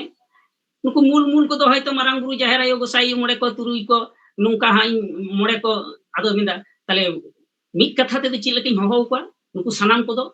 कोड़ा बुंगा को दो मिट कथाते मोड़े को आर कुड़ी बुंगा को दो मिट कथाते तुरुई को ओना होते तिगे मारांग गुरु जाहेर आयो गोसाई आयो से नुका मेन कते के आदो कोन मेंदा मोड़े को तुरुई को ᱟᱫᱚ ᱛᱟᱦᱞᱮ ᱩᱱᱠᱩ ᱫᱚ ᱢᱚᱬᱮ ᱠᱚ ᱛᱩᱨᱩᱭ ᱠᱚ ᱵᱚᱱ ᱢᱮᱛᱟᱜ ᱠᱚᱣᱟ ᱢᱤᱫ ᱠᱟᱛᱷᱟ ᱛᱮ ᱟᱫᱚ ᱢᱟᱱᱮ ᱢᱚᱬᱮ ᱛᱩᱨᱩᱭ ᱠᱚ ᱢᱮᱱ ᱞᱮᱠᱷᱟᱡ ᱫᱚ ᱥᱟᱱᱟᱢ ᱵᱚᱸᱜᱟ ᱠᱚ ᱵᱩᱡᱷᱟᱹᱜ ᱠᱟᱱᱟ ᱛᱟᱦᱞᱮ ᱩᱱᱠᱩ ᱫᱚ ᱢᱟᱱᱮ ᱠᱚᱲᱟ ᱵᱚᱸᱜᱟ ᱦᱚᱸ ᱡᱚᱛᱚ ᱟᱨ ᱠᱩᱲᱤ ᱵᱚᱸᱜᱟ ᱦᱚᱸ ᱡᱚᱛᱚ ᱚᱱᱟ ᱢᱚᱬᱮ ᱠᱚ ᱛᱩᱨᱩᱭ ᱠᱚ ᱢᱮᱱ ᱠᱟᱛᱮ ᱜᱮ ᱩᱱᱠᱩ ᱫᱚ ᱢᱟᱱᱮ ᱛᱤᱱᱟᱹᱜ ᱧᱩᱢ ᱯᱮᱭᱟ ᱩᱱᱟᱹᱜ ᱦᱚᱲ ᱫᱚ ᱟᱫᱚ ᱛᱟᱦᱞᱮ ᱚᱱᱠᱟ ᱠᱟᱛᱮ ᱩᱱᱠᱩ ᱞᱟᱹᱭ ᱧᱩᱛᱩᱢ ᱠᱮᱫ ᱫᱚ ᱵᱮᱥ ᱟᱫᱚ ᱛᱟᱦᱞᱮ ᱱᱚᱛᱮ ᱥᱤᱨᱡᱚᱱᱤᱭᱟᱹᱭ ᱩᱭᱦᱟᱹᱨ ᱫᱟ ᱛᱟᱦᱞᱮ ᱱᱩᱠᱩ ᱢᱟ ᱫᱚᱢᱮ ᱠᱚ ᱫᱷᱮᱭᱟᱱ ᱟᱠᱟᱫ ᱤᱧ ᱞᱮᱠᱟ ᱜᱮᱠᱚ ᱛᱩᱯᱩᱭ ᱩᱱᱠᱩ ᱦᱚᱸ ᱥᱤᱨᱡᱚᱱ ᱨᱮᱱᱟᱜ ᱠᱚ ᱠᱟᱹᱢᱤ ᱞᱟᱹᱜᱤᱫᱚᱜ ᱠᱟᱱ ᱟᱫᱚ ᱩᱱᱠᱩ ᱧᱮᱞ ᱠᱟᱛᱮ ᱟᱫᱚᱭ ᱢᱮᱱᱫᱟ ᱟᱹᱰᱤ ᱨᱟᱹᱥᱠᱟᱹ ᱤᱧᱟᱹᱜ ᱦᱚᱸ ᱱᱚᱝᱠᱟ ᱜᱮ ᱟᱯᱮ ᱞᱮᱠᱟ ᱩᱭᱦᱟᱹᱨ ᱦᱮᱡ ᱞᱮᱱᱟ ᱟᱨ ᱚᱱᱟ ᱛᱮᱜᱮ ᱟᱯᱮᱧ ᱥᱤᱨᱡᱟᱹᱣ ᱟᱠᱟᱫ ᱯᱮᱭᱟ ᱟᱨ ᱟᱯᱮ ᱦᱚᱸ ᱱᱤᱛᱚᱜ ᱤᱧ ᱞᱮᱠᱟ ᱱᱚᱝᱠᱟ ᱜᱮᱯᱮ ᱩᱭᱦᱟᱹᱨ ᱫᱟ ᱟᱯᱮ ᱦᱚᱸ ᱥᱤᱨᱡᱚᱱ ᱨᱮᱱᱟᱜ ᱫᱟᱲᱮᱧ ᱮᱢᱟ ᱯᱮ ᱠᱟᱱᱟ ᱥᱟᱱᱟᱢ ᱠᱚᱜᱮ ᱥᱤᱨᱡᱟᱹᱣ ᱫᱟᱲᱮ ᱠᱚᱯᱮ ᱛᱟᱦᱞᱮ ᱥᱤᱨᱡᱚᱱ ᱫᱟᱲᱮᱧ ᱮᱢᱟ ᱯᱮ ᱠᱟᱱᱟ ᱟᱫᱚ ᱚᱱᱟ ᱫᱟᱲᱮ ᱮᱢᱟᱫ ᱠᱚ ᱠᱷᱟᱡ ᱩᱱ ᱥᱚᱢᱚᱭ ᱥᱤᱨᱡᱚᱱᱤᱭᱟᱹ ᱫᱟᱲᱮ ᱧᱟᱢ ᱠᱟᱛᱮ ᱟᱫᱚ ᱩᱱᱤ ᱫᱷᱚᱨᱢᱚᱨᱟᱡᱽ ᱡᱟᱦᱟᱸᱭ ᱵᱚᱱ ᱢᱮᱱᱟ ᱫᱷᱚᱨᱚᱢ ᱜᱩᱨᱩ उन्हीं ने मेन ताले इन दो सेरमा पुरी रे चेत इन बिनाव मिटांग राजपुरी अने राजपुरी तो ओंडे दो आले रेन सिरजोनिया ठाकुर चांदो बुंगा आर ठकरन आयु किन तहन ओंडे दो उनकिन लगी आर चेत इन बिनाव सेरमा पुरी रे उनी धर्म गुरु जहां धर्मराज उनी दा ताले आर चेत इन बिनाव सेरमा पुरी रे सानाम देव देवतालो को दुड़ुब न्यापाम लगी मिटांग ठाव इन बिनाव जहां दो चौरिया मेला जहां दो सेरमापुरी रे बिनाव किदा धरम दरबार ठाव ताले ओने ओना चौरिया मेला जहां दो माझी थान अतु रे जेमन माझी आडामा तहन ओने उनका गे सेरमापुरी रे ओना को बिनाव किदा उनी आदो खाइ दो ताले नौका गे जहां दो सीध गुरु उनी दे मिदा ताले इन चेद इन चिकाय इन दो मेटांग तोवाना इन सिद्धिवा जहां दो तोवा लेकान दा सेरमापुरी रे देव को देवालो को ले अरु पायरा आले ओनका ना मिटांग नय सिरजेव आदो ओना नय सिरजेव के खान गे ताले तोवा लेकान दा सिरजेव आदो ताले खाइ दो आर चिले उनी जहां कर्मराज से कमरु उनी दे मिदा ताले सेरमापुरी साजाव हुआ मिटांग बीर बागानी सिरजेवा बीर बागान माने जहां दो मतकम सरजम हिसाब बाड़े चंदन पकाड़े जहां दो एरे आतना लेपे तिरिल खुदी मतकम जहां दो पेटर बाड़े लेबदा जो टुई हिसा जहां तिने जाबुतियो किदु बड़ा मठा आड़ा रंगारुड़ा दमकाडुड़ा चैलिया दा को जहाना गे ओना को सेरमापुरी रे सजाव किदाय बिनाव किदाय अडी मौज मिटांग आदो ओना दो नितुम दा जियर जरा बी ओना बागान जहां दो जियर जरा बागान से जियर जुग जुग जियर तहना किसो बांग गुजुआ नोय नोंका मिटांगे नियम आदो ताले खाइ दो गोगो तको कोहो को उयहेर दा ताले आबो दो चेत बोन चिकाया उन समय लई मुनि मेनदा इन दो ताले मिटांग गोगो तको हर दिन गोगो हर किनै इन दो ताले सनाम को जोमा इन सिरजिव ताले उन समय उनी दो सनाम को जोमा सिरजिव लगी मोने रे उयहेर हेज दिया ताले मिटांग जहां दो दाका टुकु जेमन उनका मिटांग डिड़मी लिका मिटांग टुकु जे बिनाव लहा किदा आरे मिना ताले चेत जोमा दिन दोया तोवा नई दा अब चेलका घर बन घंटा मधनी ते तोवा दो जावरा कते संगे हुई लेन खान ओना बन घंटा लेखाय फतो रकाबा से गतम रकाबा आदो ओने ओना गे मिदा तोवा नई दा इन घंटा आदो ताले उनी तोवा नई दा घंटा घंटा ते आ दोमे कोई फतो रकाब चोकिदा आर ओना फतो दो हेर केते आर ओना टुकु दे सांबाव जावरा के खान गे आदो नितुमा दा जुग जियर जोमा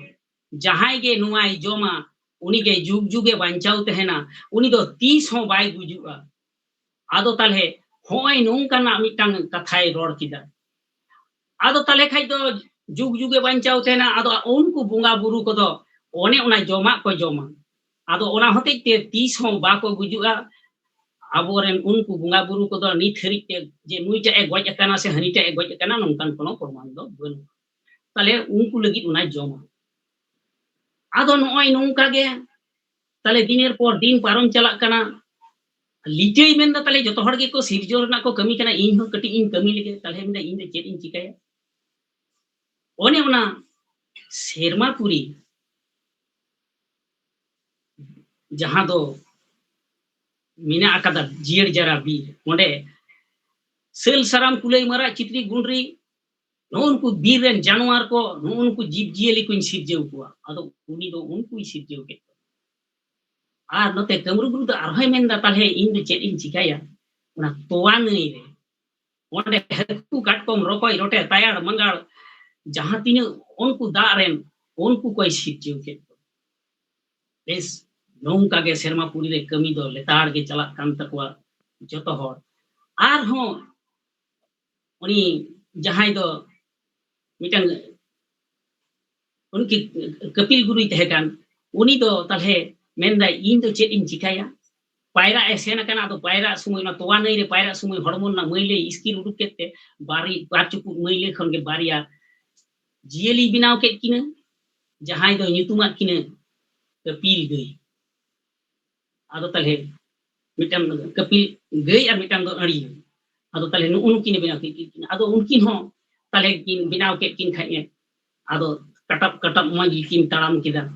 के खिन तोवा नई धारे धारे ते सीरम को तहे कना सीरम को अति अति ते हना जीड़ जरा बीर से किन रखा आदो उनते किन चलाव इदियन खानगे तले ओना बीर करे पात बलहा को किन जोमा जीड़ जरा बीर रे आर नोते किन आड़गो हिजुगा नोते आरो दा तेतांग लिकिन खाय दा न्यू किन हिजुगा आदो नोय नोंका के दिनेर पर दिन चल पारम चला कना आदो मिटटांग बंशो को दो उनको सिरजनिया जहां सिरजेव का को आइमा अकोय तो देवदेवलो को आदो मिटटांग रेन बंशो दो जहां दो ती जंगा दो बनु तकोवा अड्डी सोझे सही लेन बोन आदो उनको दो रेमुनी लू हटिया जमा दो जतो हड़े लू को मेनखान रेमुनी जदी बाय तहेना उनकान ऑक्टर को हेलन खा टुकुज रे बोलो कते बहो संभाव कते को जमा आदो को नेल के को ऐठेई देखो नुकु तो उनको तो को हुई कना को लाग लगिन को आदो उनको हड़ जखन टुकुज रे बोलो कते को जमा कान खान एटा बुंगा गुरु को तो को मेंदा नुकु तो तले को ऐठेई दा तले नितो दो चेक चिकाय हियो सिरजनिया बन लई आइगे आदो सिरजनी टे को ललिस किदा जे नुकु दो रेमुनी बांग तहन समय दो आको खुशी बोलो कते टुकुई लगे बोलो कते को जमा कना ओना जमा और जहाना मेटा को खा नोंका को गेरा अति जोर जलन ताको माने दमे बिसना को आदो को मेंदा तले एक बारे माने बाम सह्य किया अति जोर को गेरा के फरी को पंजाया आदो तले मेनखान आम इन दो गेर लेम खान गय उतर मेनखान उनको तो बाको गुजुआ चिदा बाको गुजुआ जलन को ओने जे जुग जियड़ जमा को जम ओने जे रेमुनी सिरजेव का जुग जियड़ जमा आपे दो जहां गे जमा गे जुग जुगे बंचाव ताले ओना हते के उनको तो बाको गुजुआ गय आदो नुआ कथा को लय आदे खान गे आदो सिरजनिया उजर दा मेनदाय ताले तो ना दो ठीक बांग हुइकना ऐठे जुठे जतो हड़ को खावावे ताले ऐठे जम दो बांग भालिया बड़ी गिया ताले नुकु बड़ी हड़ दो नोडे खय साहा कोमा उनकान को हड़ दो नुआ सेरमापुरी सुलुक निरे जायगा मिटांग नोडे कौजे कफरी जहां रे बांग तहेना उनकान जायगा रे नुकु जदी नोंका को बड़ी को व्यवहार ताले नुकु दो लगा गे दरकार ताले आबुआ बिनती बखेर तला खय बडाई ᱧᱟᱢᱚᱜ कना नोडे मिटांग कथा जहां कथा दो अब तो सिदाय जुग रे आबुआ बिनती बखेरे लई कदा ऐठे जुइठे जम दो माना गिया ताले आबो दो ओना होते तिगे हनी नया ऐठे को दो बाबन जम आदो नहा जुग रे दो अनेक हड़ गे ऐठे जुइठे बन मेन जमिदा जहां दो सरी गे निता डाक्टर को होय मेन दा हनी नया हाना नवा ऐठे जुइठे जम को दो माना गिया संक्रामक रोग को हो उचेड़ दाड़िया ताले नेल मा आबो बिनती बखेर तिना एडवांस हाने मनमी औरी सिरजे लहारे देव देवालो को लई कदा आको को गालमाराव खिदा जे बांग नुआ दो बड़ी गिया आदो ताले उनको दो मेन चेक चिकाय हो ताले धर्मराज आम दो मिटन कमी तबन में नुकु दो पेड़ा हड़ो मेनते नुआ सेरमापुरी खय दो अडी संगी इदी कम जेमन ओका खय ले हेजना और ओकार ले हेज कना चेत हो दिसे आलो को ᱧᱟᱢ आदो नोय नुका मिटन मोने रे उनी दोय लय देया आम दो मोने मोने ते नुआ दो आलो इटा हड़ ठे मिलया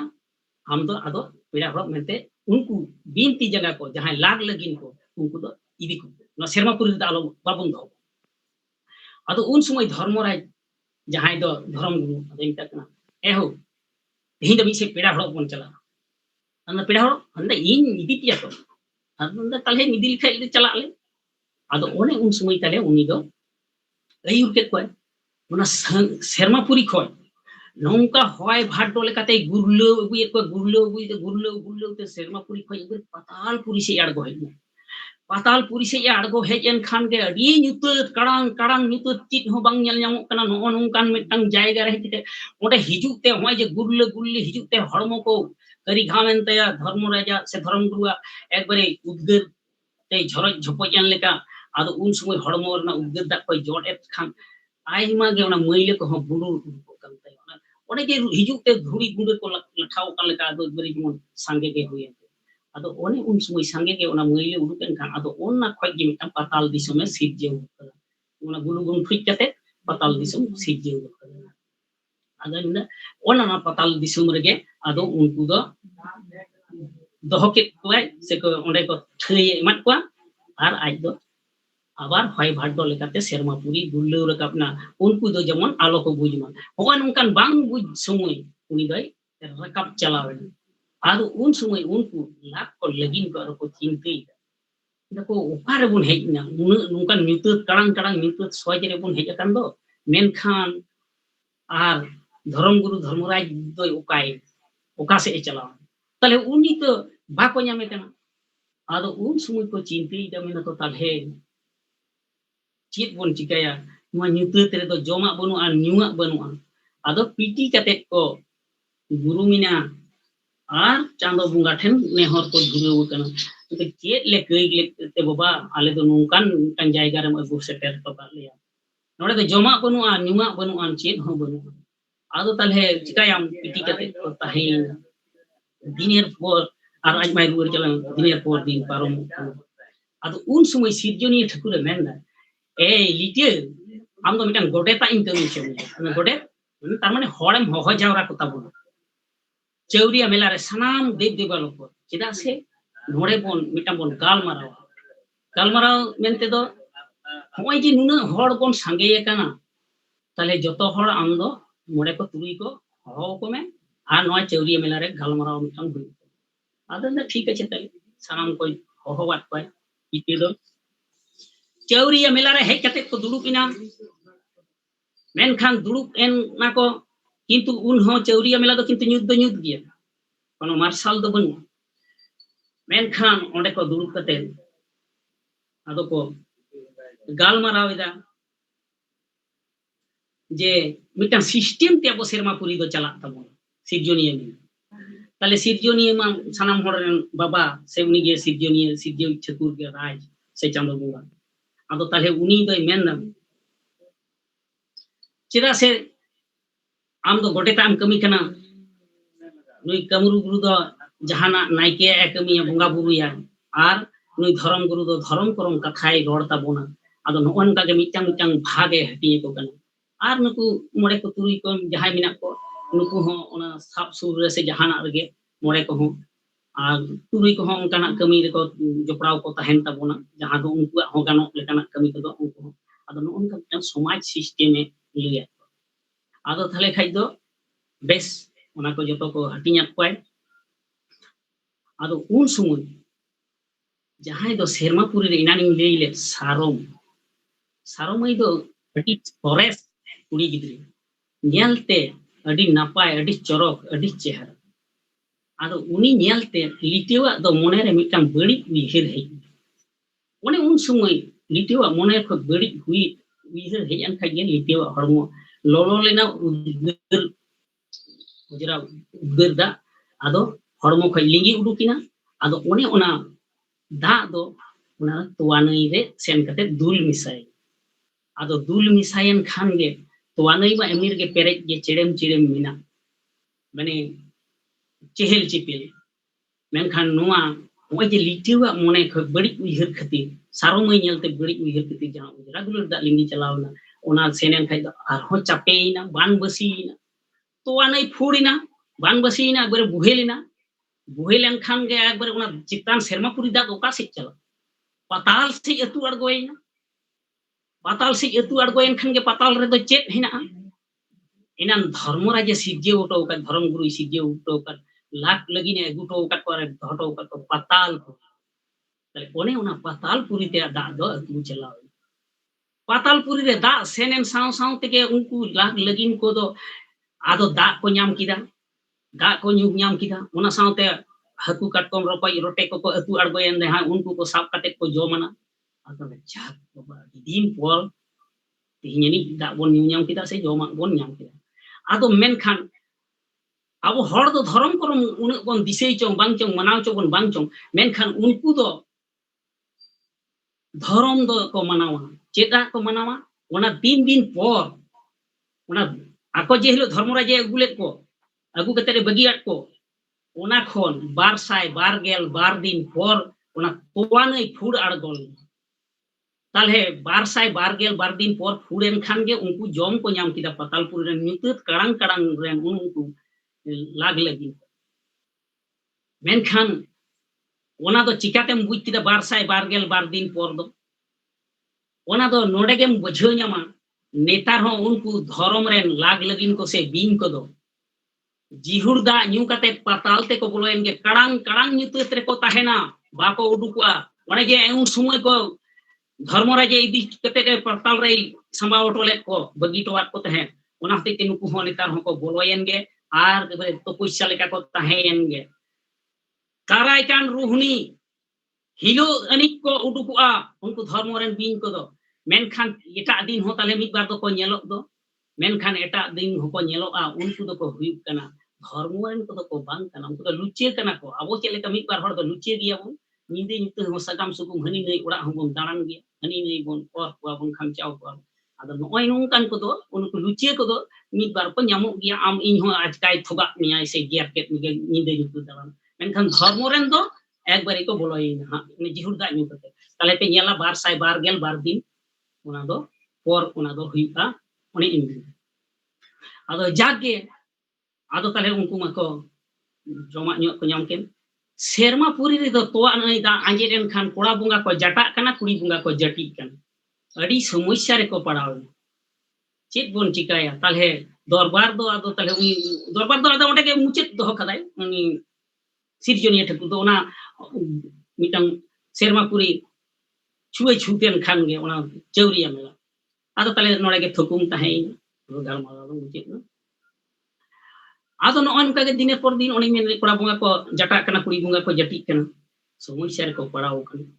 आदो मिद दिन दो सीधमुनी दो चिचोय बुझिए नि सीध गुरु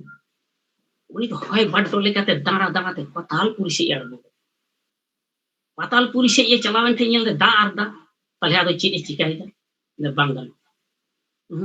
नोडे दो कटी तिहिं दो पायरा होय आदो उमिने पायराय ने हरमो मइले संगे गे उडु केते अडी दिन पायरा बांगते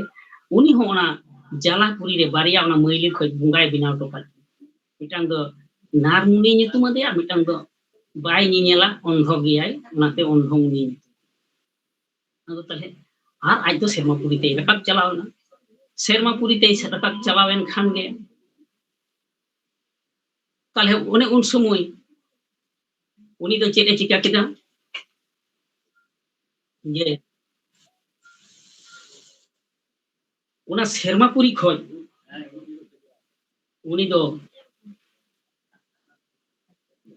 दो सेरमापुरी रे चलाव कते आदो ताहे नाय उन दो समय उनी सिरजोनिया ठाकुर दो आदो मिताय कनाय तो आदो उनकी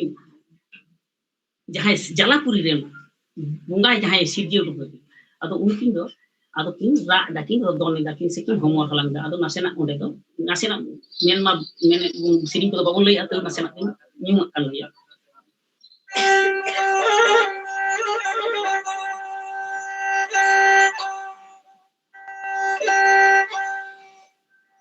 kahare tanana tarana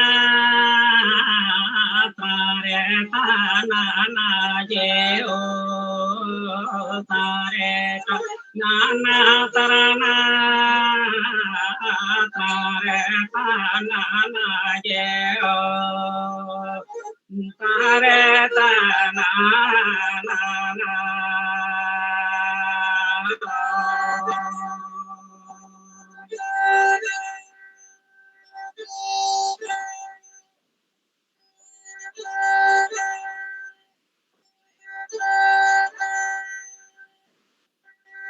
अच्छा ओना को पोरे ओना टाइम सरी ओना लाकड़े मिटे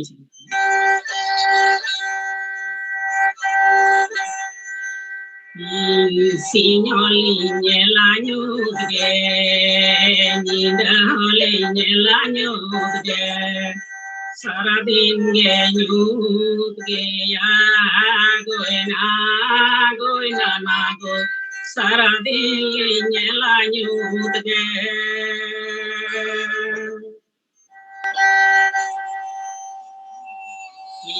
Gondare dugu kate mase puj me yalla munigo yo gondare dugu kate mase puj me yalla munigo puja jang me yalla muni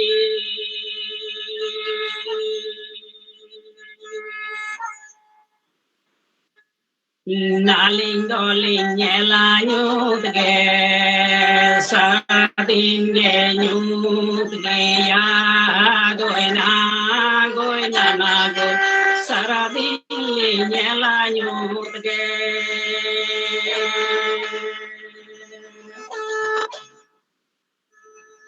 yo gondare dugu kate mase puj me yalla munigo yo gondare dugu kate mase puj me yalla munigo puja jang me yalla muni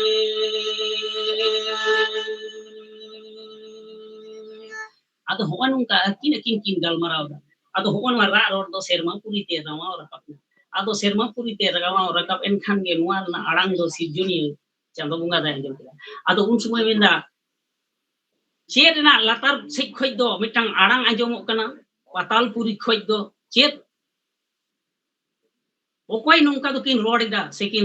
ra rodida okoy chet pe chikaw kada lei tabon pe ado un sumay sid guru menda baba inge onte patal puri se dalaning sen lena menka onte da inyam ke tha onde umining bayrai ni onde ge baria jalak da re jalapuri ge baria bugain sijau ko un kina arang ado nda tale nyug gi kin menida tale mungkin do marsal rena dorkar tale marsal rena dorkar khai do tale chet chikai hiyo ei dharma raj dela hai jena am do mase joto khoyem latua am do jhet beta ama do adi dare tam ama dare kono aro sohosro gun berti dare yani mettang hor se bunga sijju jaha do sermapuri patalpuri jalapuri mane patalpuri gotai marsal dareya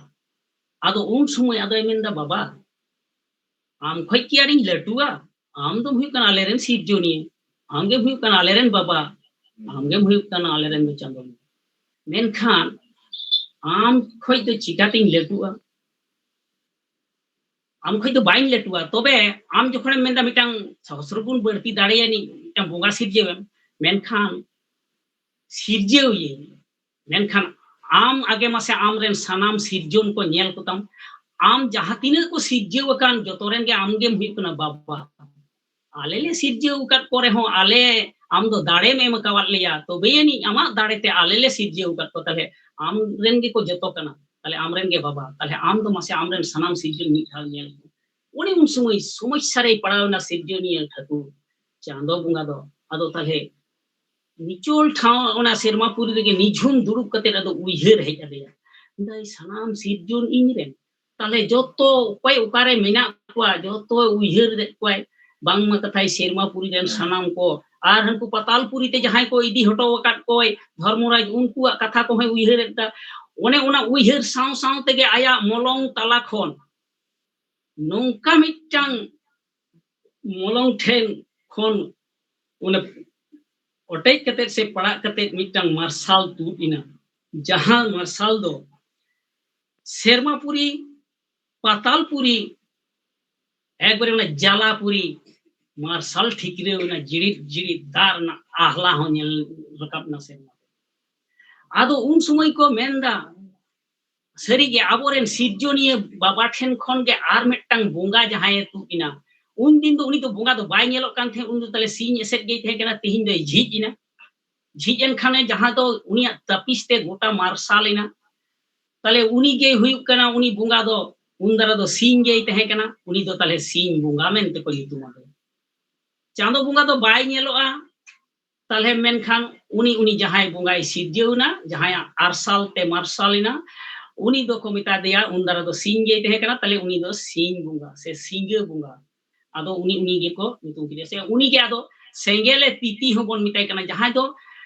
छुड़ियाव गोट कदाई सेरमापुरी खन ओना सेंगेल जहां मार्साल गोटा पातालपुरी जलापुरी उनी दो सेंगेले ती जेमन हुडु bone एवेर समय मिद हड़े ती गोट कता बोन खान उनी जहां हटाते किंबा झोड़ाते से किंबा चालाते ती गोट कदा माने गोलते मिटने छुड़ियाव गोट का ओना दो बोन ती में ताले ओना ती ताले उनी हुनी सेंगेल होय ती गोट कता बोना माने गोलते गोटा एकबारे माने ओना जहां दो सेरमापुरी हो मार्साल ना आर पातालपुरी हो मार्साल ना ओना जलापुरी आरो जिड़ी जिड़ी ठीक रे रकाब एन खान गे ना ताले ओई जे सेरमापुरी तोवा नै दा कान गे हाने जिड़ी जिड़ी नेलो कान पातालपुरी रे ताले आदो उन समय को मिना ताले चित चिकाई हो आदो ठकरे ना यो मेन अडी दिन उन पायरा बा होई कना चिरुन छिंडेव लगी को हो कुड़ी बुंगा इनारी मेन का कोड़ा बुंगा को जटा कना कुड़ी बुंगा को जटी कन आदो ठकरे नि चिरुन चिरुन ते छिंडेव दा आई मा कोई उ दो बोय एंते बुंगा कुड़ी उ बियोल बोय नेलते दया गे एकेव दा आदो उन समय मेनदा जहां कान गे ओना उ ने तिरमिट गुटियो कते थू थू कते आदो मेनदा मा बछा नोआ खय गे जानम को में बिंदी गौर बिंदी सुतम दो एकबारे मारांग राप रापा चाप चपा एकबारे गाड़ी चंपाड़े दिनाव ना मिटांग बिंदी आर ओना सेरमापुरी खय चपाट गोट कदा से ओना उ खन गे बुंगा कुड़ी उ खन गे ताले उनी दो बिंदी सिजेवन खान एकबारे मिटांग कान दी चोट खय न्यू हे कना एकबारे हाना कोलंबो रॉकेट लेका हो झंपा छाड़ांग एकबारे डिगले डीगे अड़गोन कना हिजु समय चुपी से खय दो मिटांग सुतम दो बॉय हिजु कना ओना रॉकेट गिरी ने चलका तायम से खय दुह उडुक को लेका ओने उनका गे चुपी से खय दो बॉय हिजु कना बॉय हिजु कना एकबारे जलापुरी जला दाड़े न्यू हेना उनी जहां दो बिंदी सिजेव किदे ताले खय दो उनी दो जलापुरी जला दारे खय पंजाय दा नीर चुरो कान गे तिने आई चुरो कान सुतम दो बॉय चला कान गिताया टड़ु टपु नीर चुरो कान खय पंजाय दा आश्रय लगिते जला दारे बा सुतम दो बॉय चला कान गे बिंदी हो दा अरे नीर चुरो कान गे पंजाय गे जायगा जुदी ᱧᱟᱢ खान थकाव नाय अडी घड़ी हुई बा बाय ᱧᱟᱢ दारे अडी मरांग सक्ति बिंदी गाना चारा मचा लेका बनाव ना माने जेमन बिंदी झली को बनाव लगा ओनकाय बनाव आ तो चिकायम ताले आर होय मेन ताले सेरमापुरी तेगे रकाब चला हुआ उन समय ओने ओना जहां आरगन समय जहां सुतम बॉय हेजलेन ओना तेगे साप साप ते टुंडन ते आर हो सेरमापुरी ते रुर चला आदो ताले उनी बिंदी दो को मिताय कना रेइले बिंदी आरगन समय जहां सुतम बॉय इना हड़मो खय ओना दो को nyutumada तोड़े सुतम आर रकाब समय जहां सुतम बॉय इना ओना दो को nyutumada रेइली सुतम ताले रेइली सुतम ते रकाब चलाना आर उन समय ते देवला को ना नेल कते अडी रस्के को इकव किदा नेंदा को जाग बाबा ताले जलापुरी ते पायरा सेनो रना मिटंग हर दो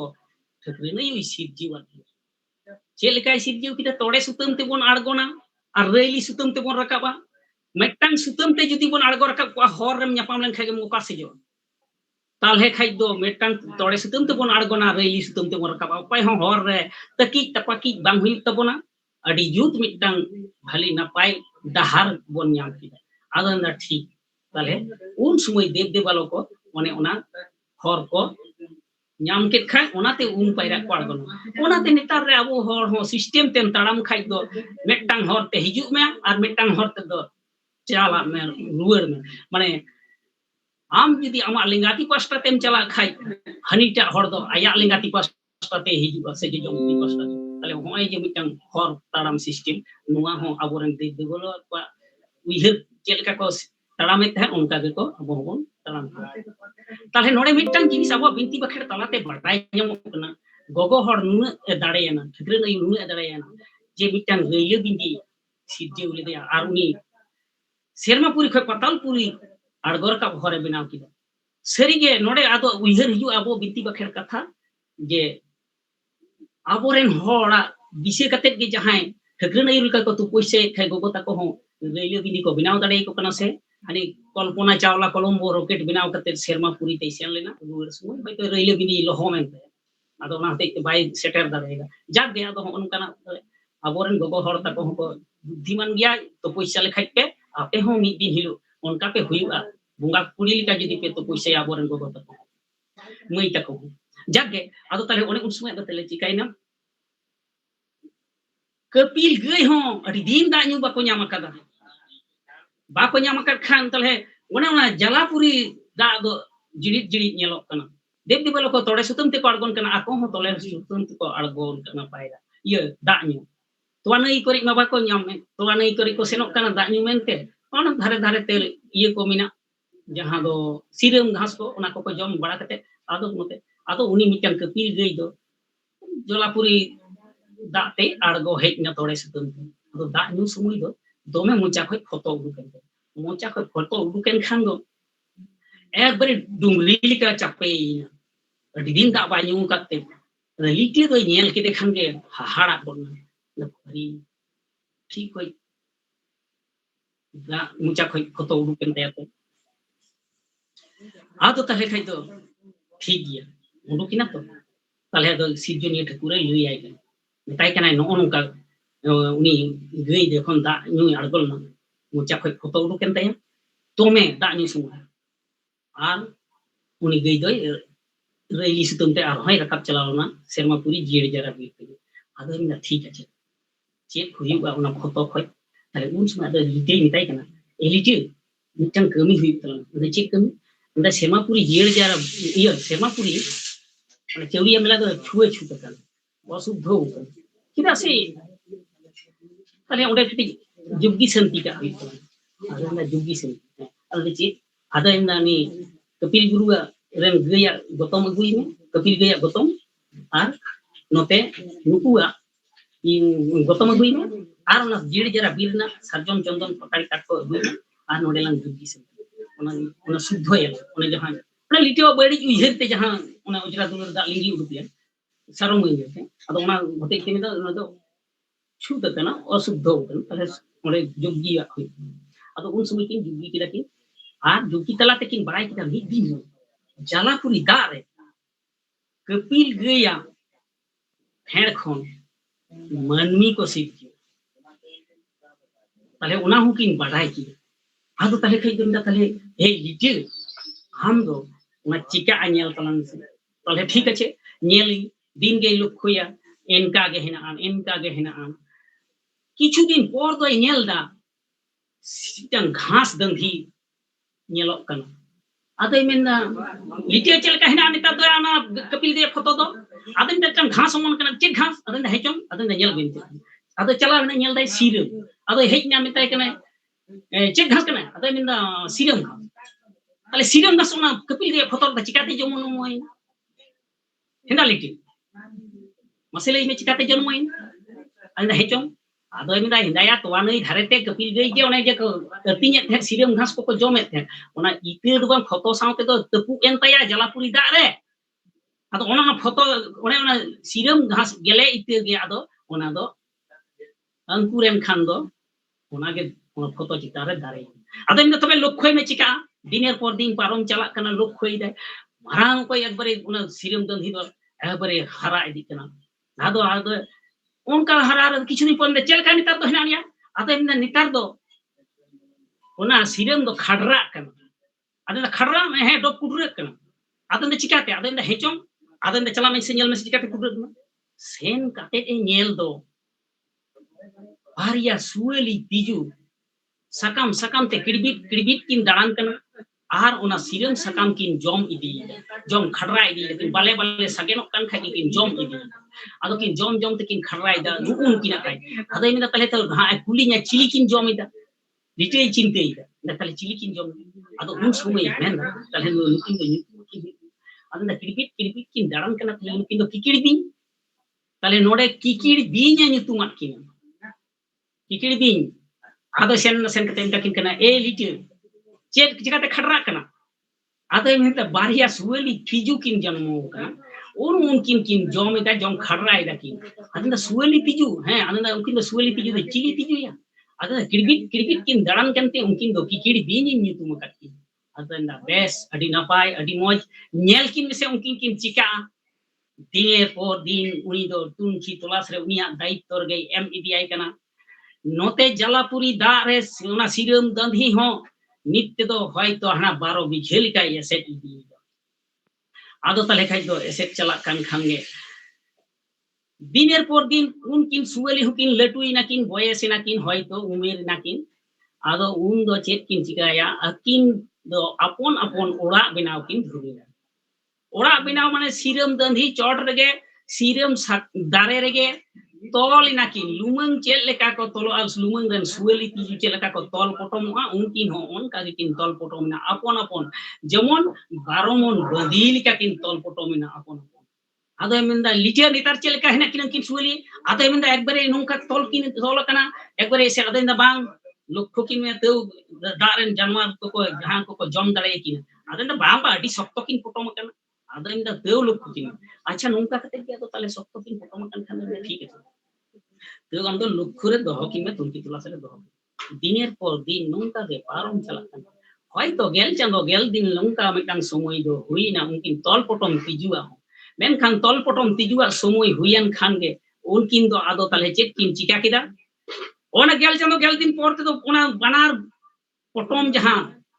लुमंग लेका किन पटम लेन ओटे इना पोसा इना आदो कटावेना जहां कटावेन साव साव तेगे लुमंग को कटाव लेन खाइ चलका पत्नी को उडुकुआ उनका गे ओना खय हो ओना लुमंग लेका किन तल लेन सिरम दंधी रे उनकिन किन पत्नी लेका बारिया किन गौ बार ढंग रे मिटांग दो पतना लेका मिटांग दो पत्नी लेका मिटांग दो संडी लेका मिटांग दो कालोट लेका आदो उनकिन किन उडु उडु केन खान गे आदो ओना जलापुरी किन रा रोदन दा सिकिन होमवर्क लन बेसी तो बाई मेना मिटांग गान किन लई गन अबा तो अजी तले उडा दना सिना मेना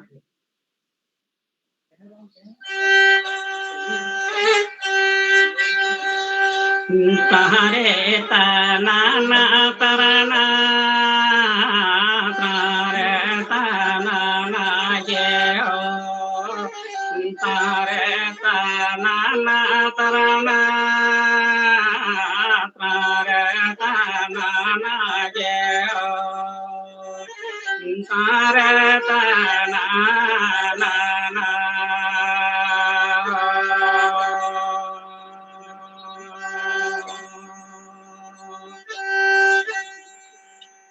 अल्ले दाम सिरी जाऊ काली ताला जोला रे बो बोय काली दाम सिरी जाऊ काली ताला जोला रे बोय काली गई खेड़ रे मेली जाम के चोटरीली नगर बड़ा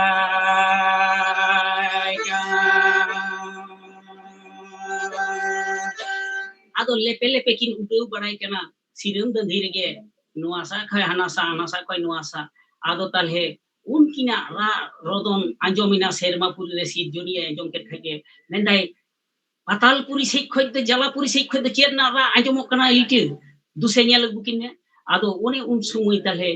ओंडे हां आरो रोड दो तहे कना आदो बाइन मेना कना मुचा तेगी लिया कना आदो उन समय दे दुसे हो नेल बुकिन में उनकिन दो चिली किरा दस किन हमर लंगा आदो लिटे दो अड़गोई ना तोड़े सुतम अड़गो कते नेल किन उनकिन किन कटाव उडुक कना आदो ताले किन कटाव उडुक कन खान गे बारिया बाट ढंग रे उनकिन नेल कना मेटांग दो संडी लेका मेटांग दो कालोट लेका आदो ताले मेंदा ताले नुकिन दो चेक नुकिन आदो मेंदा नुकिन दो कोया ये खय किन हे किन आदो मेंदा नुकिन दो गई छे खय किन जन्म किन हताव कते गई फोटो को ताले गई दो कपिल मुनि रन कपिल गई से कपिल गुरु रन कपिल गई उनकिन दो मेटांग दो हंसा हंसाई तहे कना मेटांग दो हंसी हंसी बार ढंग आदो ताले मेंदा ताले जुई संडी लेके जहां एसी दियो कन उनी दो हासी नितुम या आर नि कालोट लेका जहां नितुम नेलो कान उनी दो हंसी ली नितुम ताले हास आर हंसी ले नितुम के किने उनकिन ये दो चेड़े दो उनकी जहां पत्नी लेका किन कटाव दो आदो उनकिन दो नोंका के दिनेर पर दिन पारम चला कना गेलबार चांदो उमेर हुइल तकिना आदो उन समय नोंका हो किन मेन तारे तना ना तरना तारे तना ना ये हो tare ta na na tarana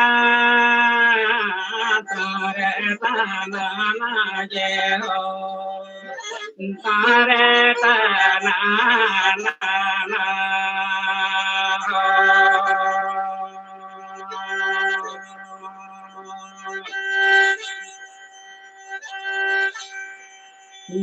Gel seremali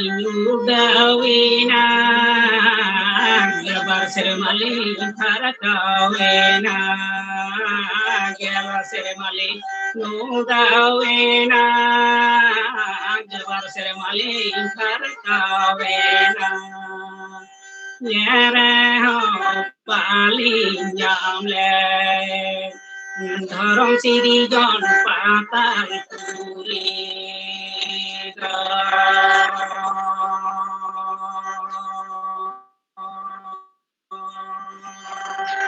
Ado unkin chere kin leida bangma kathai gel serma gel bar serma ling udu barai kan reho tihin harite dharam sirjon patal puri do balin nyam leda ado tale chere kin nuwa katha kin menet khan ge ado sirjoniya thakur doy menda dai tale ike unkin do chet katha kin menda dharmaraj kuli mase ado tale khai do dharmaraj ko metai kana henda hunwa katha ko menet do ama katha patal puri tale chet nuwa do chet kin menda patal puri am sirjiwa adenda he jokhon lag lagi ni idi tolet kin patal puri idi tolet koi patal disom do unkin sirjeu hotoleda unkin sirjeu hotol da tale unna patal puri rena katha kin leida unkin chere kin do ado menda talhe ye chikate una jayga do bon panja nyama adna ठीक আছে তাহলে হবন নিয়ামা নানা হন গালমারাও হই তবনা তাহলে হুন কিন চেড়ে কথা তে ওনা দো মিটাং উইহির হেজ আটকো আদো নৌকা কে দিনের পর দিন পারম চালা আদো খান দো পারম চালা খান খান দো গেলবার বছর উমের হইন তে কিনা হারাই না কিন দুয়েনি না কিন চেড়ে কিন আদো ওড়া বিনাও কিন ধুরে হইনা সিরম গন্ধি রে সিরম সাকাম গের তাগা তুবু কতে ado orak kin binaw da deura lika kin binaw kida ekbari deura lika ona siram sakam na binaw ket khakin lite sijoni thakur men lite nitar do chede chet kin chikai da da adi kin latu kana orak kin binaw da ado orak he ado da adi moj na pai kin durup ko adom sumoi do ar jalapuri tala se atin kin chala ar tale nongka ge diner por din parom chala kana tale teulo khokin me chet kokin chikaya ado nongka nongka tege ado menda ye unkin chere jokhon litei na menda jokhon talase kin chala kana unkin na do abo rena kono thai do banua ado menda tale thai ব্যবস্থা kin tale ব্যবস্থা kin khai do che ado menda amdo jalapuri tala se jere sen kate dhiri lika sidhu talang me se sirjoni men dhiri lika ado se buru lika ado one un sumoy uni do ode udo chalawena ontere ado iyo lite do jala talapuri se kharak re sen kate dhiri lika se buru lika sirjewina ado chere onte kin udo chala sumoy apin onde kin aboa ar kin ruan hijua ar node ona akina siram dandhiri kin orak kin binaw ka node kin abo ar node kin jepi ado onka ke diner por din parom chalak kana diner por din parom chalak khan do litei chintei da jala talabe onka injo jobe gin tehen kana injo sijuni sidho kadinya ado dak kan jeput kan rabang kan situng kan ini khoj khobor do bai hataw da ado inda hape tihin din chalawen khay ado chere kin ona jalapuri talar na dhiri do simit kin pur chabaw kada ik simit kin so siri ado sale lite do chalawen khange serma puri rakap chalawen khange ado sijuni lite heyen do chere kin do tin tiri chel kana kin ado inda leite do ohi bujho kin am do cho chalawlen me nyel kin ado inda lei ni se ya ado inda nyel me baba oi inya horma chere kin ik simit kin perej kida jaha do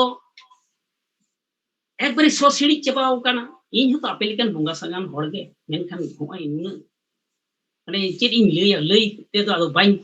बुझाव च दाड़ेमा माने एबार जहां इच्छे चबाव कनी से आदो main आंजम मेले ओना हते के तो माया से दया दो आलो भावना दो आलम आइकुआ चिदा से आम जे होय तिहि जलापुरी दारे गुरु लिकम सिधो कना ओय धीरी लिका जहां तिहिं जे आमा हड़मो इते सीमित किन धप धप किन पूर्ण किदा सो सिरिच चबा केत मिया की आम दो उनकिन चेड़े रेन वंशो को जहां को हुयुआ हपेन उनको दो आम दो तोवाते को उमिया दाहेते को नाड़कामिया आर गोतम सुनुम को अजो अमा आर जतोखन लाहाते मारांग गुरु मेनते हपेन जुग जुग को मनाओ गुनाओ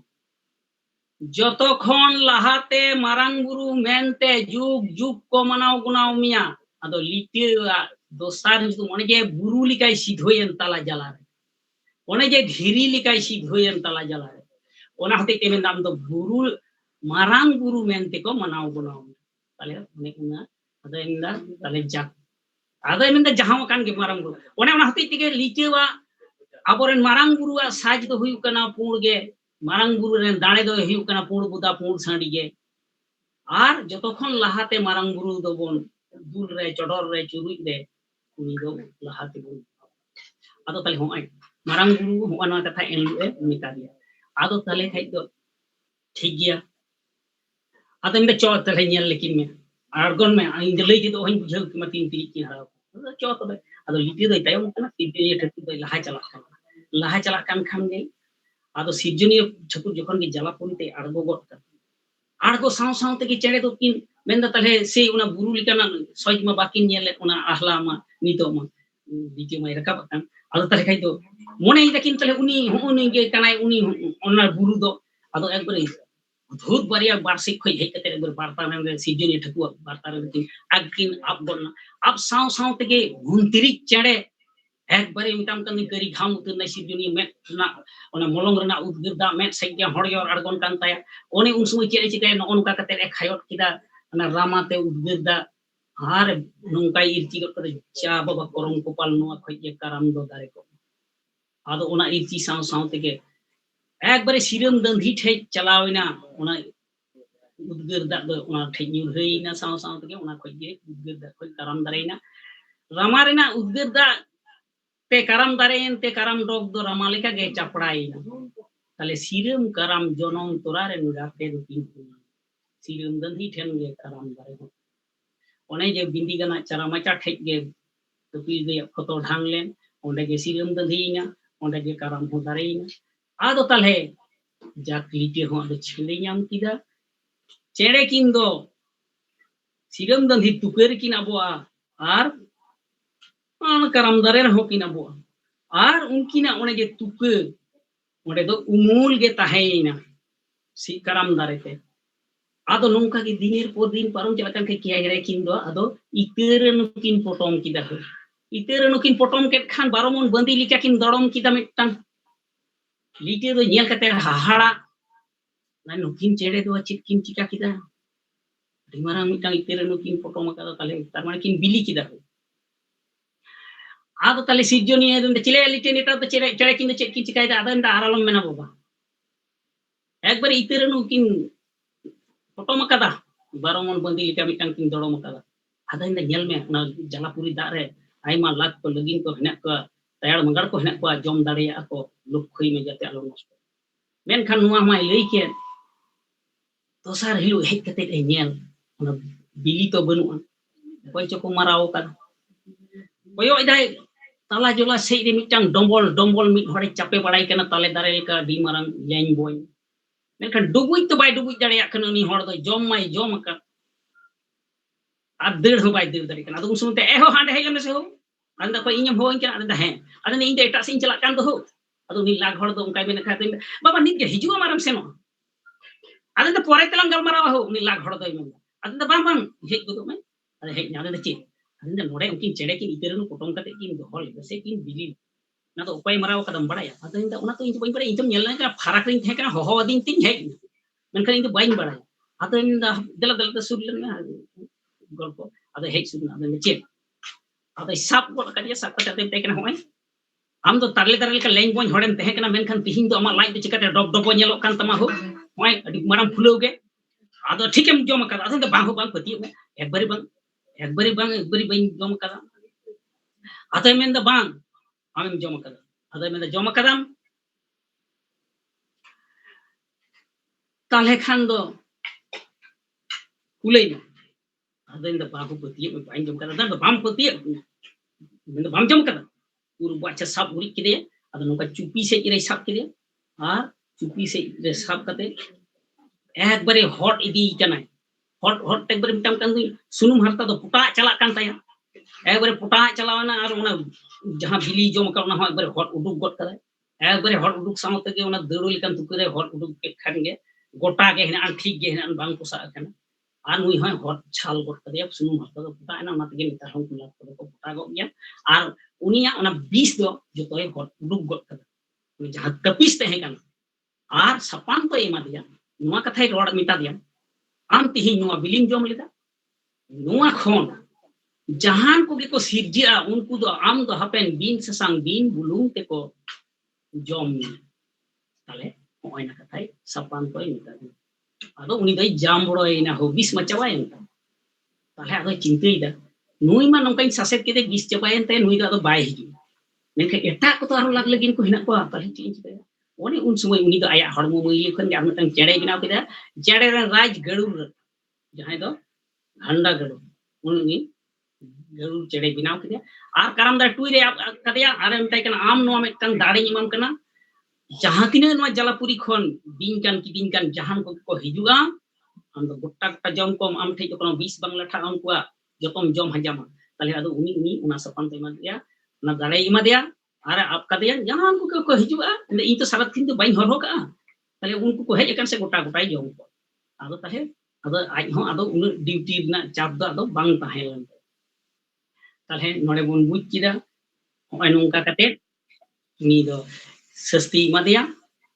आदो दोसर हिदा आरो मिटन किन बिली किदा बारिया बिली हुईना बारिया बिली हुईन खाय दिनेर पर दिन पारम चला काना आदो पारम चला कान खान गे नोंका गे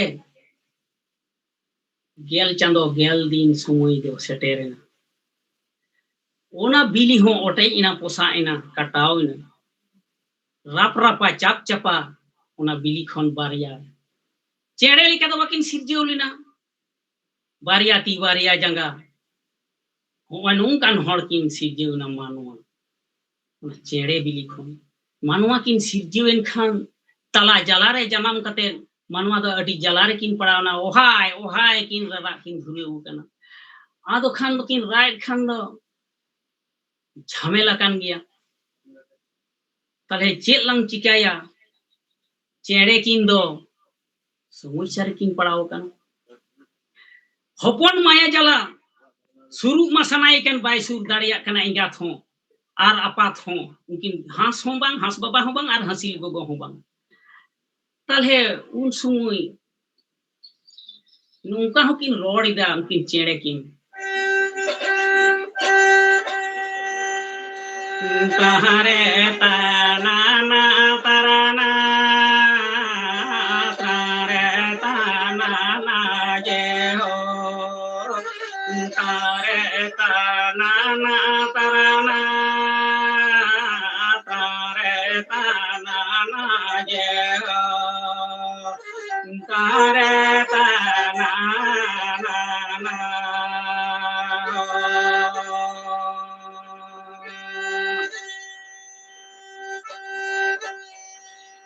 चांदो बाबा सिरी जाऊ काली चढ़े जीवी ने मालिया चांदो बाबा सिरी जाऊ काली चांदो जीवी ने मालिया काली रे हो कोंदो मनवा जीवी में मातिया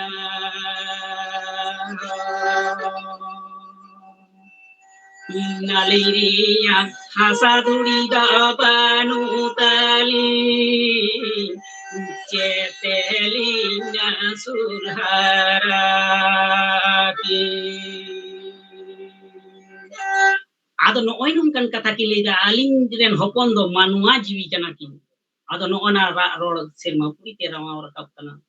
Ado tale un sumui okoy ha noa ra rol anjom kate da liti ho ba hijuk kan ar cili ho ba ko hijuk kan. Ado un sumui ado tale kin cilang citaya. Sosirik baste tayar mangar ko hijuk kana lag lagin ko hijuk kana lakap note ge ko hijuk. Ado un sumui ingat jiwi lok kana sorok ko tal uhir huyuk kana. Ado un sumui nungka hasil gogoy mendan.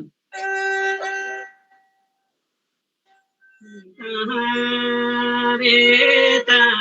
nareta nareta nareta nareta nareta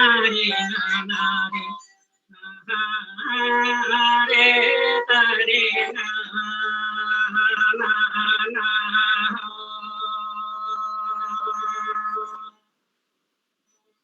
akhirnya kin dalmar has itu has note di jalan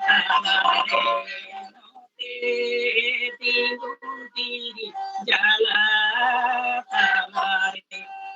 sayang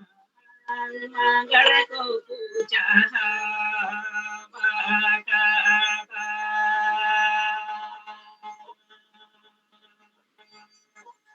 ingat jiwi lok kana sorok kotal uhir hijuk kana arhon nungkai bendai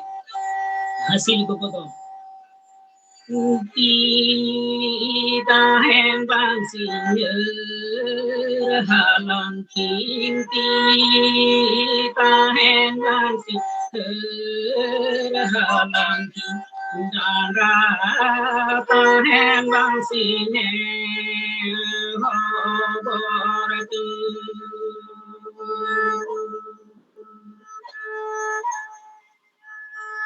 thong ta hen bang sin du haratin thong ta hen bang sin du haratin jika kate balang rasul haratin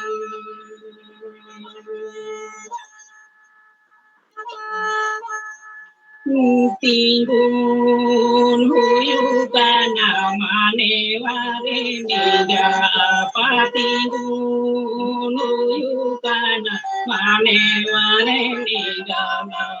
siram dandire karam bukere awale jawa তাহলে হাঁস গোগো আর হাসিল হাঁস বাবা আর হাসিল গোগো কিন নংকান কথা কিন লইদা যে আলাং রেন হপন দ মানওয়া কিন হইনা আর হয় আমাল ঝামালাতে বালে বুসেড় গিদ্রে লটো পটো স সিরিজ তে আদো তাহলে উন সময় মেন্দা তাহলে চেলাং চিকায়া তাহলে নোনে কই হ আলাং নিয়াল দা বা কো হিজুক কানা তাহলে উন সময় লিটে রে আড়গো হই কেতে কে নেলে আদো সিজনি ঠেন চালা লাগি হাঁস বাবা দই গোটা কেদা মেনদা তাহলে ইনি চালা কানা লেইটো আই গে সিজনি বাবা হাঁস বাবা দ বেড়া রাকাব সে ber benget kate sing bunga benget kate ge udeuna mendai tahle ini calak kana khobur sita bedai tikin bedai besiam bedai tarasing bedai manjan bedai ko ismilo kana en ho bai setter lena ar note sosiri baste tayar magar ko yuna ar hasil go doi thoga ek koy lebet ek koy tur ek koy lagai ek koy nungka kate ado minda bangano tahle inge arin chelen ge ado hasil gogo ho ber hasuro se ber benget katet ge uni sing bunga benget katet ge uduna tale bana hot kin chalauna lite doi sumoy sare padauna uiher hijuk kana am do hapen nu unuku no chereren bongso ko do am do toate ko ummiya da hete ko narkamia gotom sunum ko ojo miya ar jotokhon lahate marang guru mente jug ko manau gunau miya tale dare je pure rabang re situng re noy nun dining kostoi nei har kheti nei menkan tihin judi tayar mangar ko jom got kinan kin sosirik baste ko hijuk kan se lag ko lagin ko hekete ko jom kina tale inya kostor na cel lab hoina ar okoy do ko manau gunawinya bang ganoa tale nuar na do jahana je ବ୍ୟବস্থা tale inge sijjoni thik chalal bate nuwa katha bi ᱟᱫᱚ ᱦᱚᱸᱜᱼᱚᱭ ᱱᱚᱝᱠᱟ ᱠᱟᱛᱮ ᱜᱮ ᱛᱟᱦᱞᱮ ᱥᱤᱨᱡᱚᱱᱤᱭᱟᱹ ᱴᱷᱮᱱ ᱩᱱᱤ ᱫᱚᱭ ᱪᱟᱞᱟᱣᱱᱟ ᱵᱟᱵᱟ ᱟᱫᱚᱭ ᱢᱮᱛᱟᱭ ᱠᱟᱱᱟ ᱤᱭᱟᱹ ᱵᱟᱵᱟ ᱦᱚᱸᱜᱼᱚᱭ ᱱᱚᱝᱠᱟ ᱡᱟᱞᱟᱯᱩᱨᱤ ᱨᱮ ᱵᱟᱨᱭᱟ ᱢᱟᱱᱣᱟ ᱠᱤᱱ ᱡᱟᱱᱟᱢ ᱟᱠᱟᱱᱟ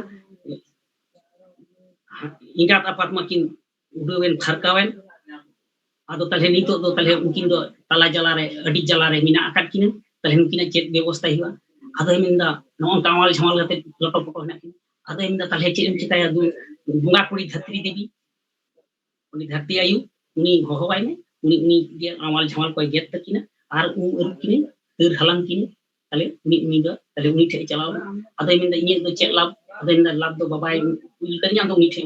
अदय दा हेना बाबा इन दो मीटिंग करा नुआ सोसिडी जहां दो आमाल झमाल गेट तकिना अरुप किने ताले इन दो चेक लाभ तीन मुझे नरकिन सुसुरा अदय मिंदा आम दो ना लाभ हेना मिंदा चेक अदय मिंदा आम उनकुरेन बंशो हापेन जखन आरो को गिदिर पिदिर जनो ओने उना जखन को गिदिर पिदिर जनो उन समय जेहिलो के बांधते पायरा को चला उनको गोगो तको एमहिलो आम दो बांध घाट रे को मानाव गुना मिया सेवा देबाव माको ना बांध घाट भिरी रे गे अदेन ठीक तो अदेन हे आदो ओना हते तेगे उन चेड़ेन बंशो मानवा दो आदो बांध घाट रे आको को जखन को गिदिर जनो कना नेतार होबन नेला बांध घाट रे सिंदूर टिकिट कते नि धरती दे दे धरती आयु को मनाव गुनाव केना ओना बांध घाट भिरी रे गे ताले ओने एनलो उनी पावनाय नाम केते अदेन ताले उम हर हलांग किन आदो उम हर हलांग केतिने अच्छा आर मुदिंदा ताले नुवा जलापुरी रे तो नुकिन मानवा तो दोहो तो बांग गनो ओकोय हरहो किने सारा खन दो ताले चेक बोन चिकाया दिलांग नुकिन दो जियर जरा बीर ते रकाब इदी किन मा आर ओंडे बोन दोहो किन नोडे दो बिन किदिन तायाड़ मंगाड़ को हेना को ताले ओनी उन सुई नोडे जलापुरी खन उनकिन मानवा दो सेरमापुरी ते को इदी केतिने आर ओंडे को दोहो केतिने आदो रेंगे तिकिन कांग जन मिना का किने अभी जला रे आदो ताले उन सुई आदो खाटो मछा तिन ले गोटे तबुना आदो ओने उन सुई ताले चेक ले दो ओनी कपिल गुरु रेन आइमा कपिल गे हिना को उनी ठीक को तुवा ताले उनी दो आदो मारांग गुरु दो तुवा आगु उनको ठीक दो भाग आदो आबुआ नोडे मिटन कथा ताले नीतो बिनती बाखेड़ कथा दो है इना चेलेका देव देवालो सिरजन जलापुरी सिरजन खय मानवा सिरजन ताले होय निये दो चेल लेका कते हेज एन ताबोना कपिल सेरमापुरी रे देव देवालो को सिरजेविना होय जीवी होय हरमुआन ना को मेत तेबा ओना पर लिटेवा उइहर बड़ी उइहरते तोवानई सावते को बानभासी हेजना लिटर रेन सिरजन ती कपिल गया फेड़ फोटो रे ठाई को नाम केते उनकिन बारिया किन नाम केते मी रुटी तिजू मेते बाग को नेल नामो उनको को बारिया किन रकाबेन खान फोटो रे तिजू लिका किन डेराइना हराइना सिरम सकम जम जम किन लेकुई लुमंग लिका किन तोलेना काटावना किन चेड़े खय किन बिली किदा किन हपना किन मानुआ को सिजेना सिदाय गुरु को ले गुना जुग जुग खय धरती जनमो लहारे मन्नी जन्म हुईना नुआ दो एकबारे निखुत कथा पर गुरु को ले गु कदा जहां के जहां लेका कते को ले गुई नो अनुका कते हेजना मेनखान नुआ जे बुलमताल गुरु को अबो नुआ जे बिनती बाखेड़ को दोहो अगु कदा हंडी पर नु कते को ले गु कदा उन रेंदो दमे हंडी पर को नु तबन थेन के अकल गलमारा थेन के आदो तबे को दोहो अगु का तबन मेनखान नतारन हड़ बाबन पतिये कना नुआ बिनती बाखेड़ तिने गहिरा तिने हमाला तिने सरिया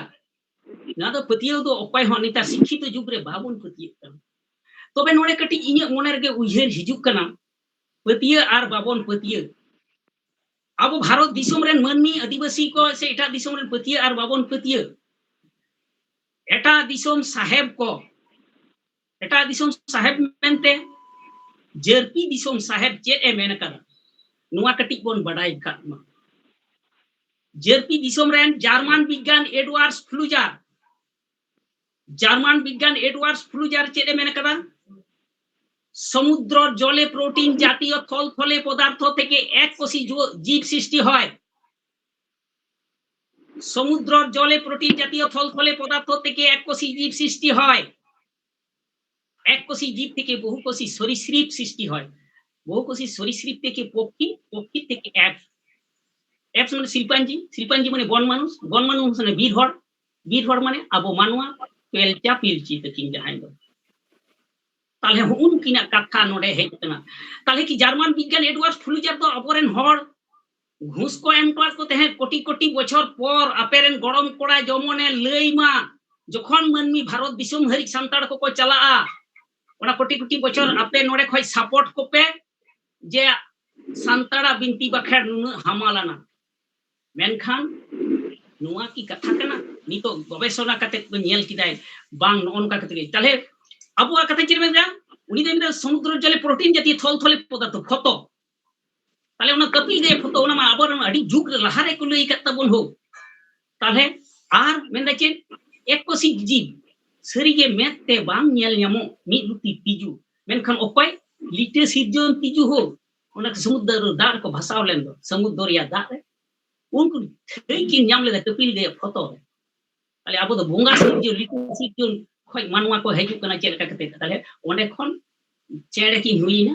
ये सॉरी श्री चेले इनाम दो लिटे दो चिली नितुम लेकिन सॉरी श्री उनी दो आई लिटे दो आई लिकाते नितुम लेकिन किरबिट किन दालान कनते किकिड़ दिन ताले किकिड़ दिन माने इन सॉरी श्री माने चेक बोन मेता जरा बुक भर दिए चले तादी के सॉरी श्री बोला है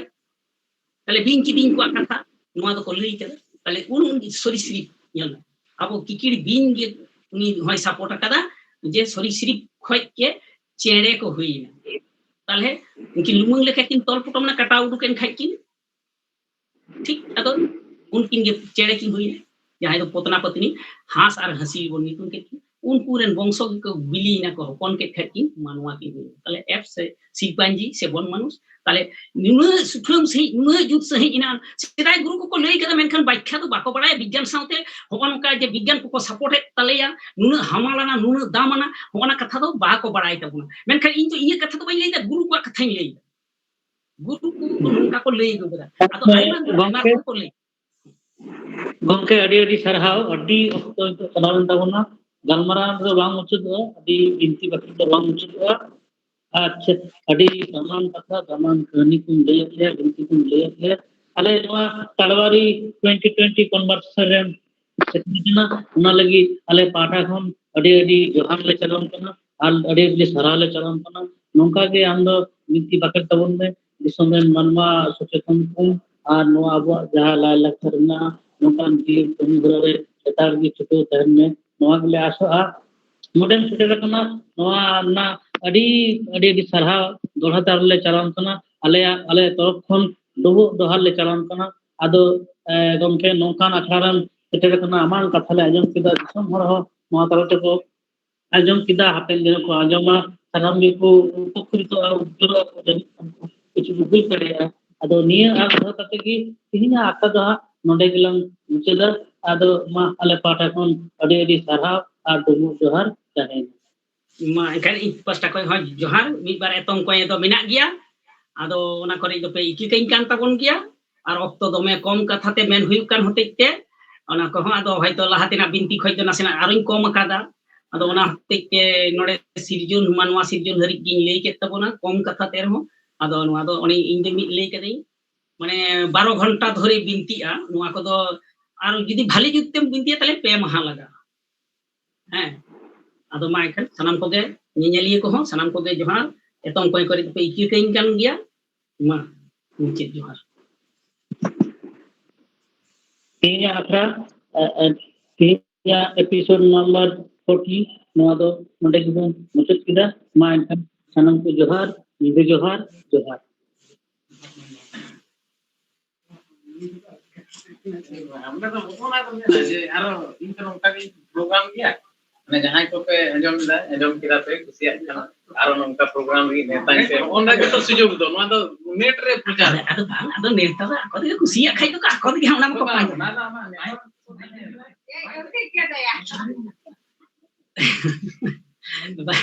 तो जग गया आदो ओना आदो दिसम हड़ को आजम बेस बड़ी को तुले जुखाई तो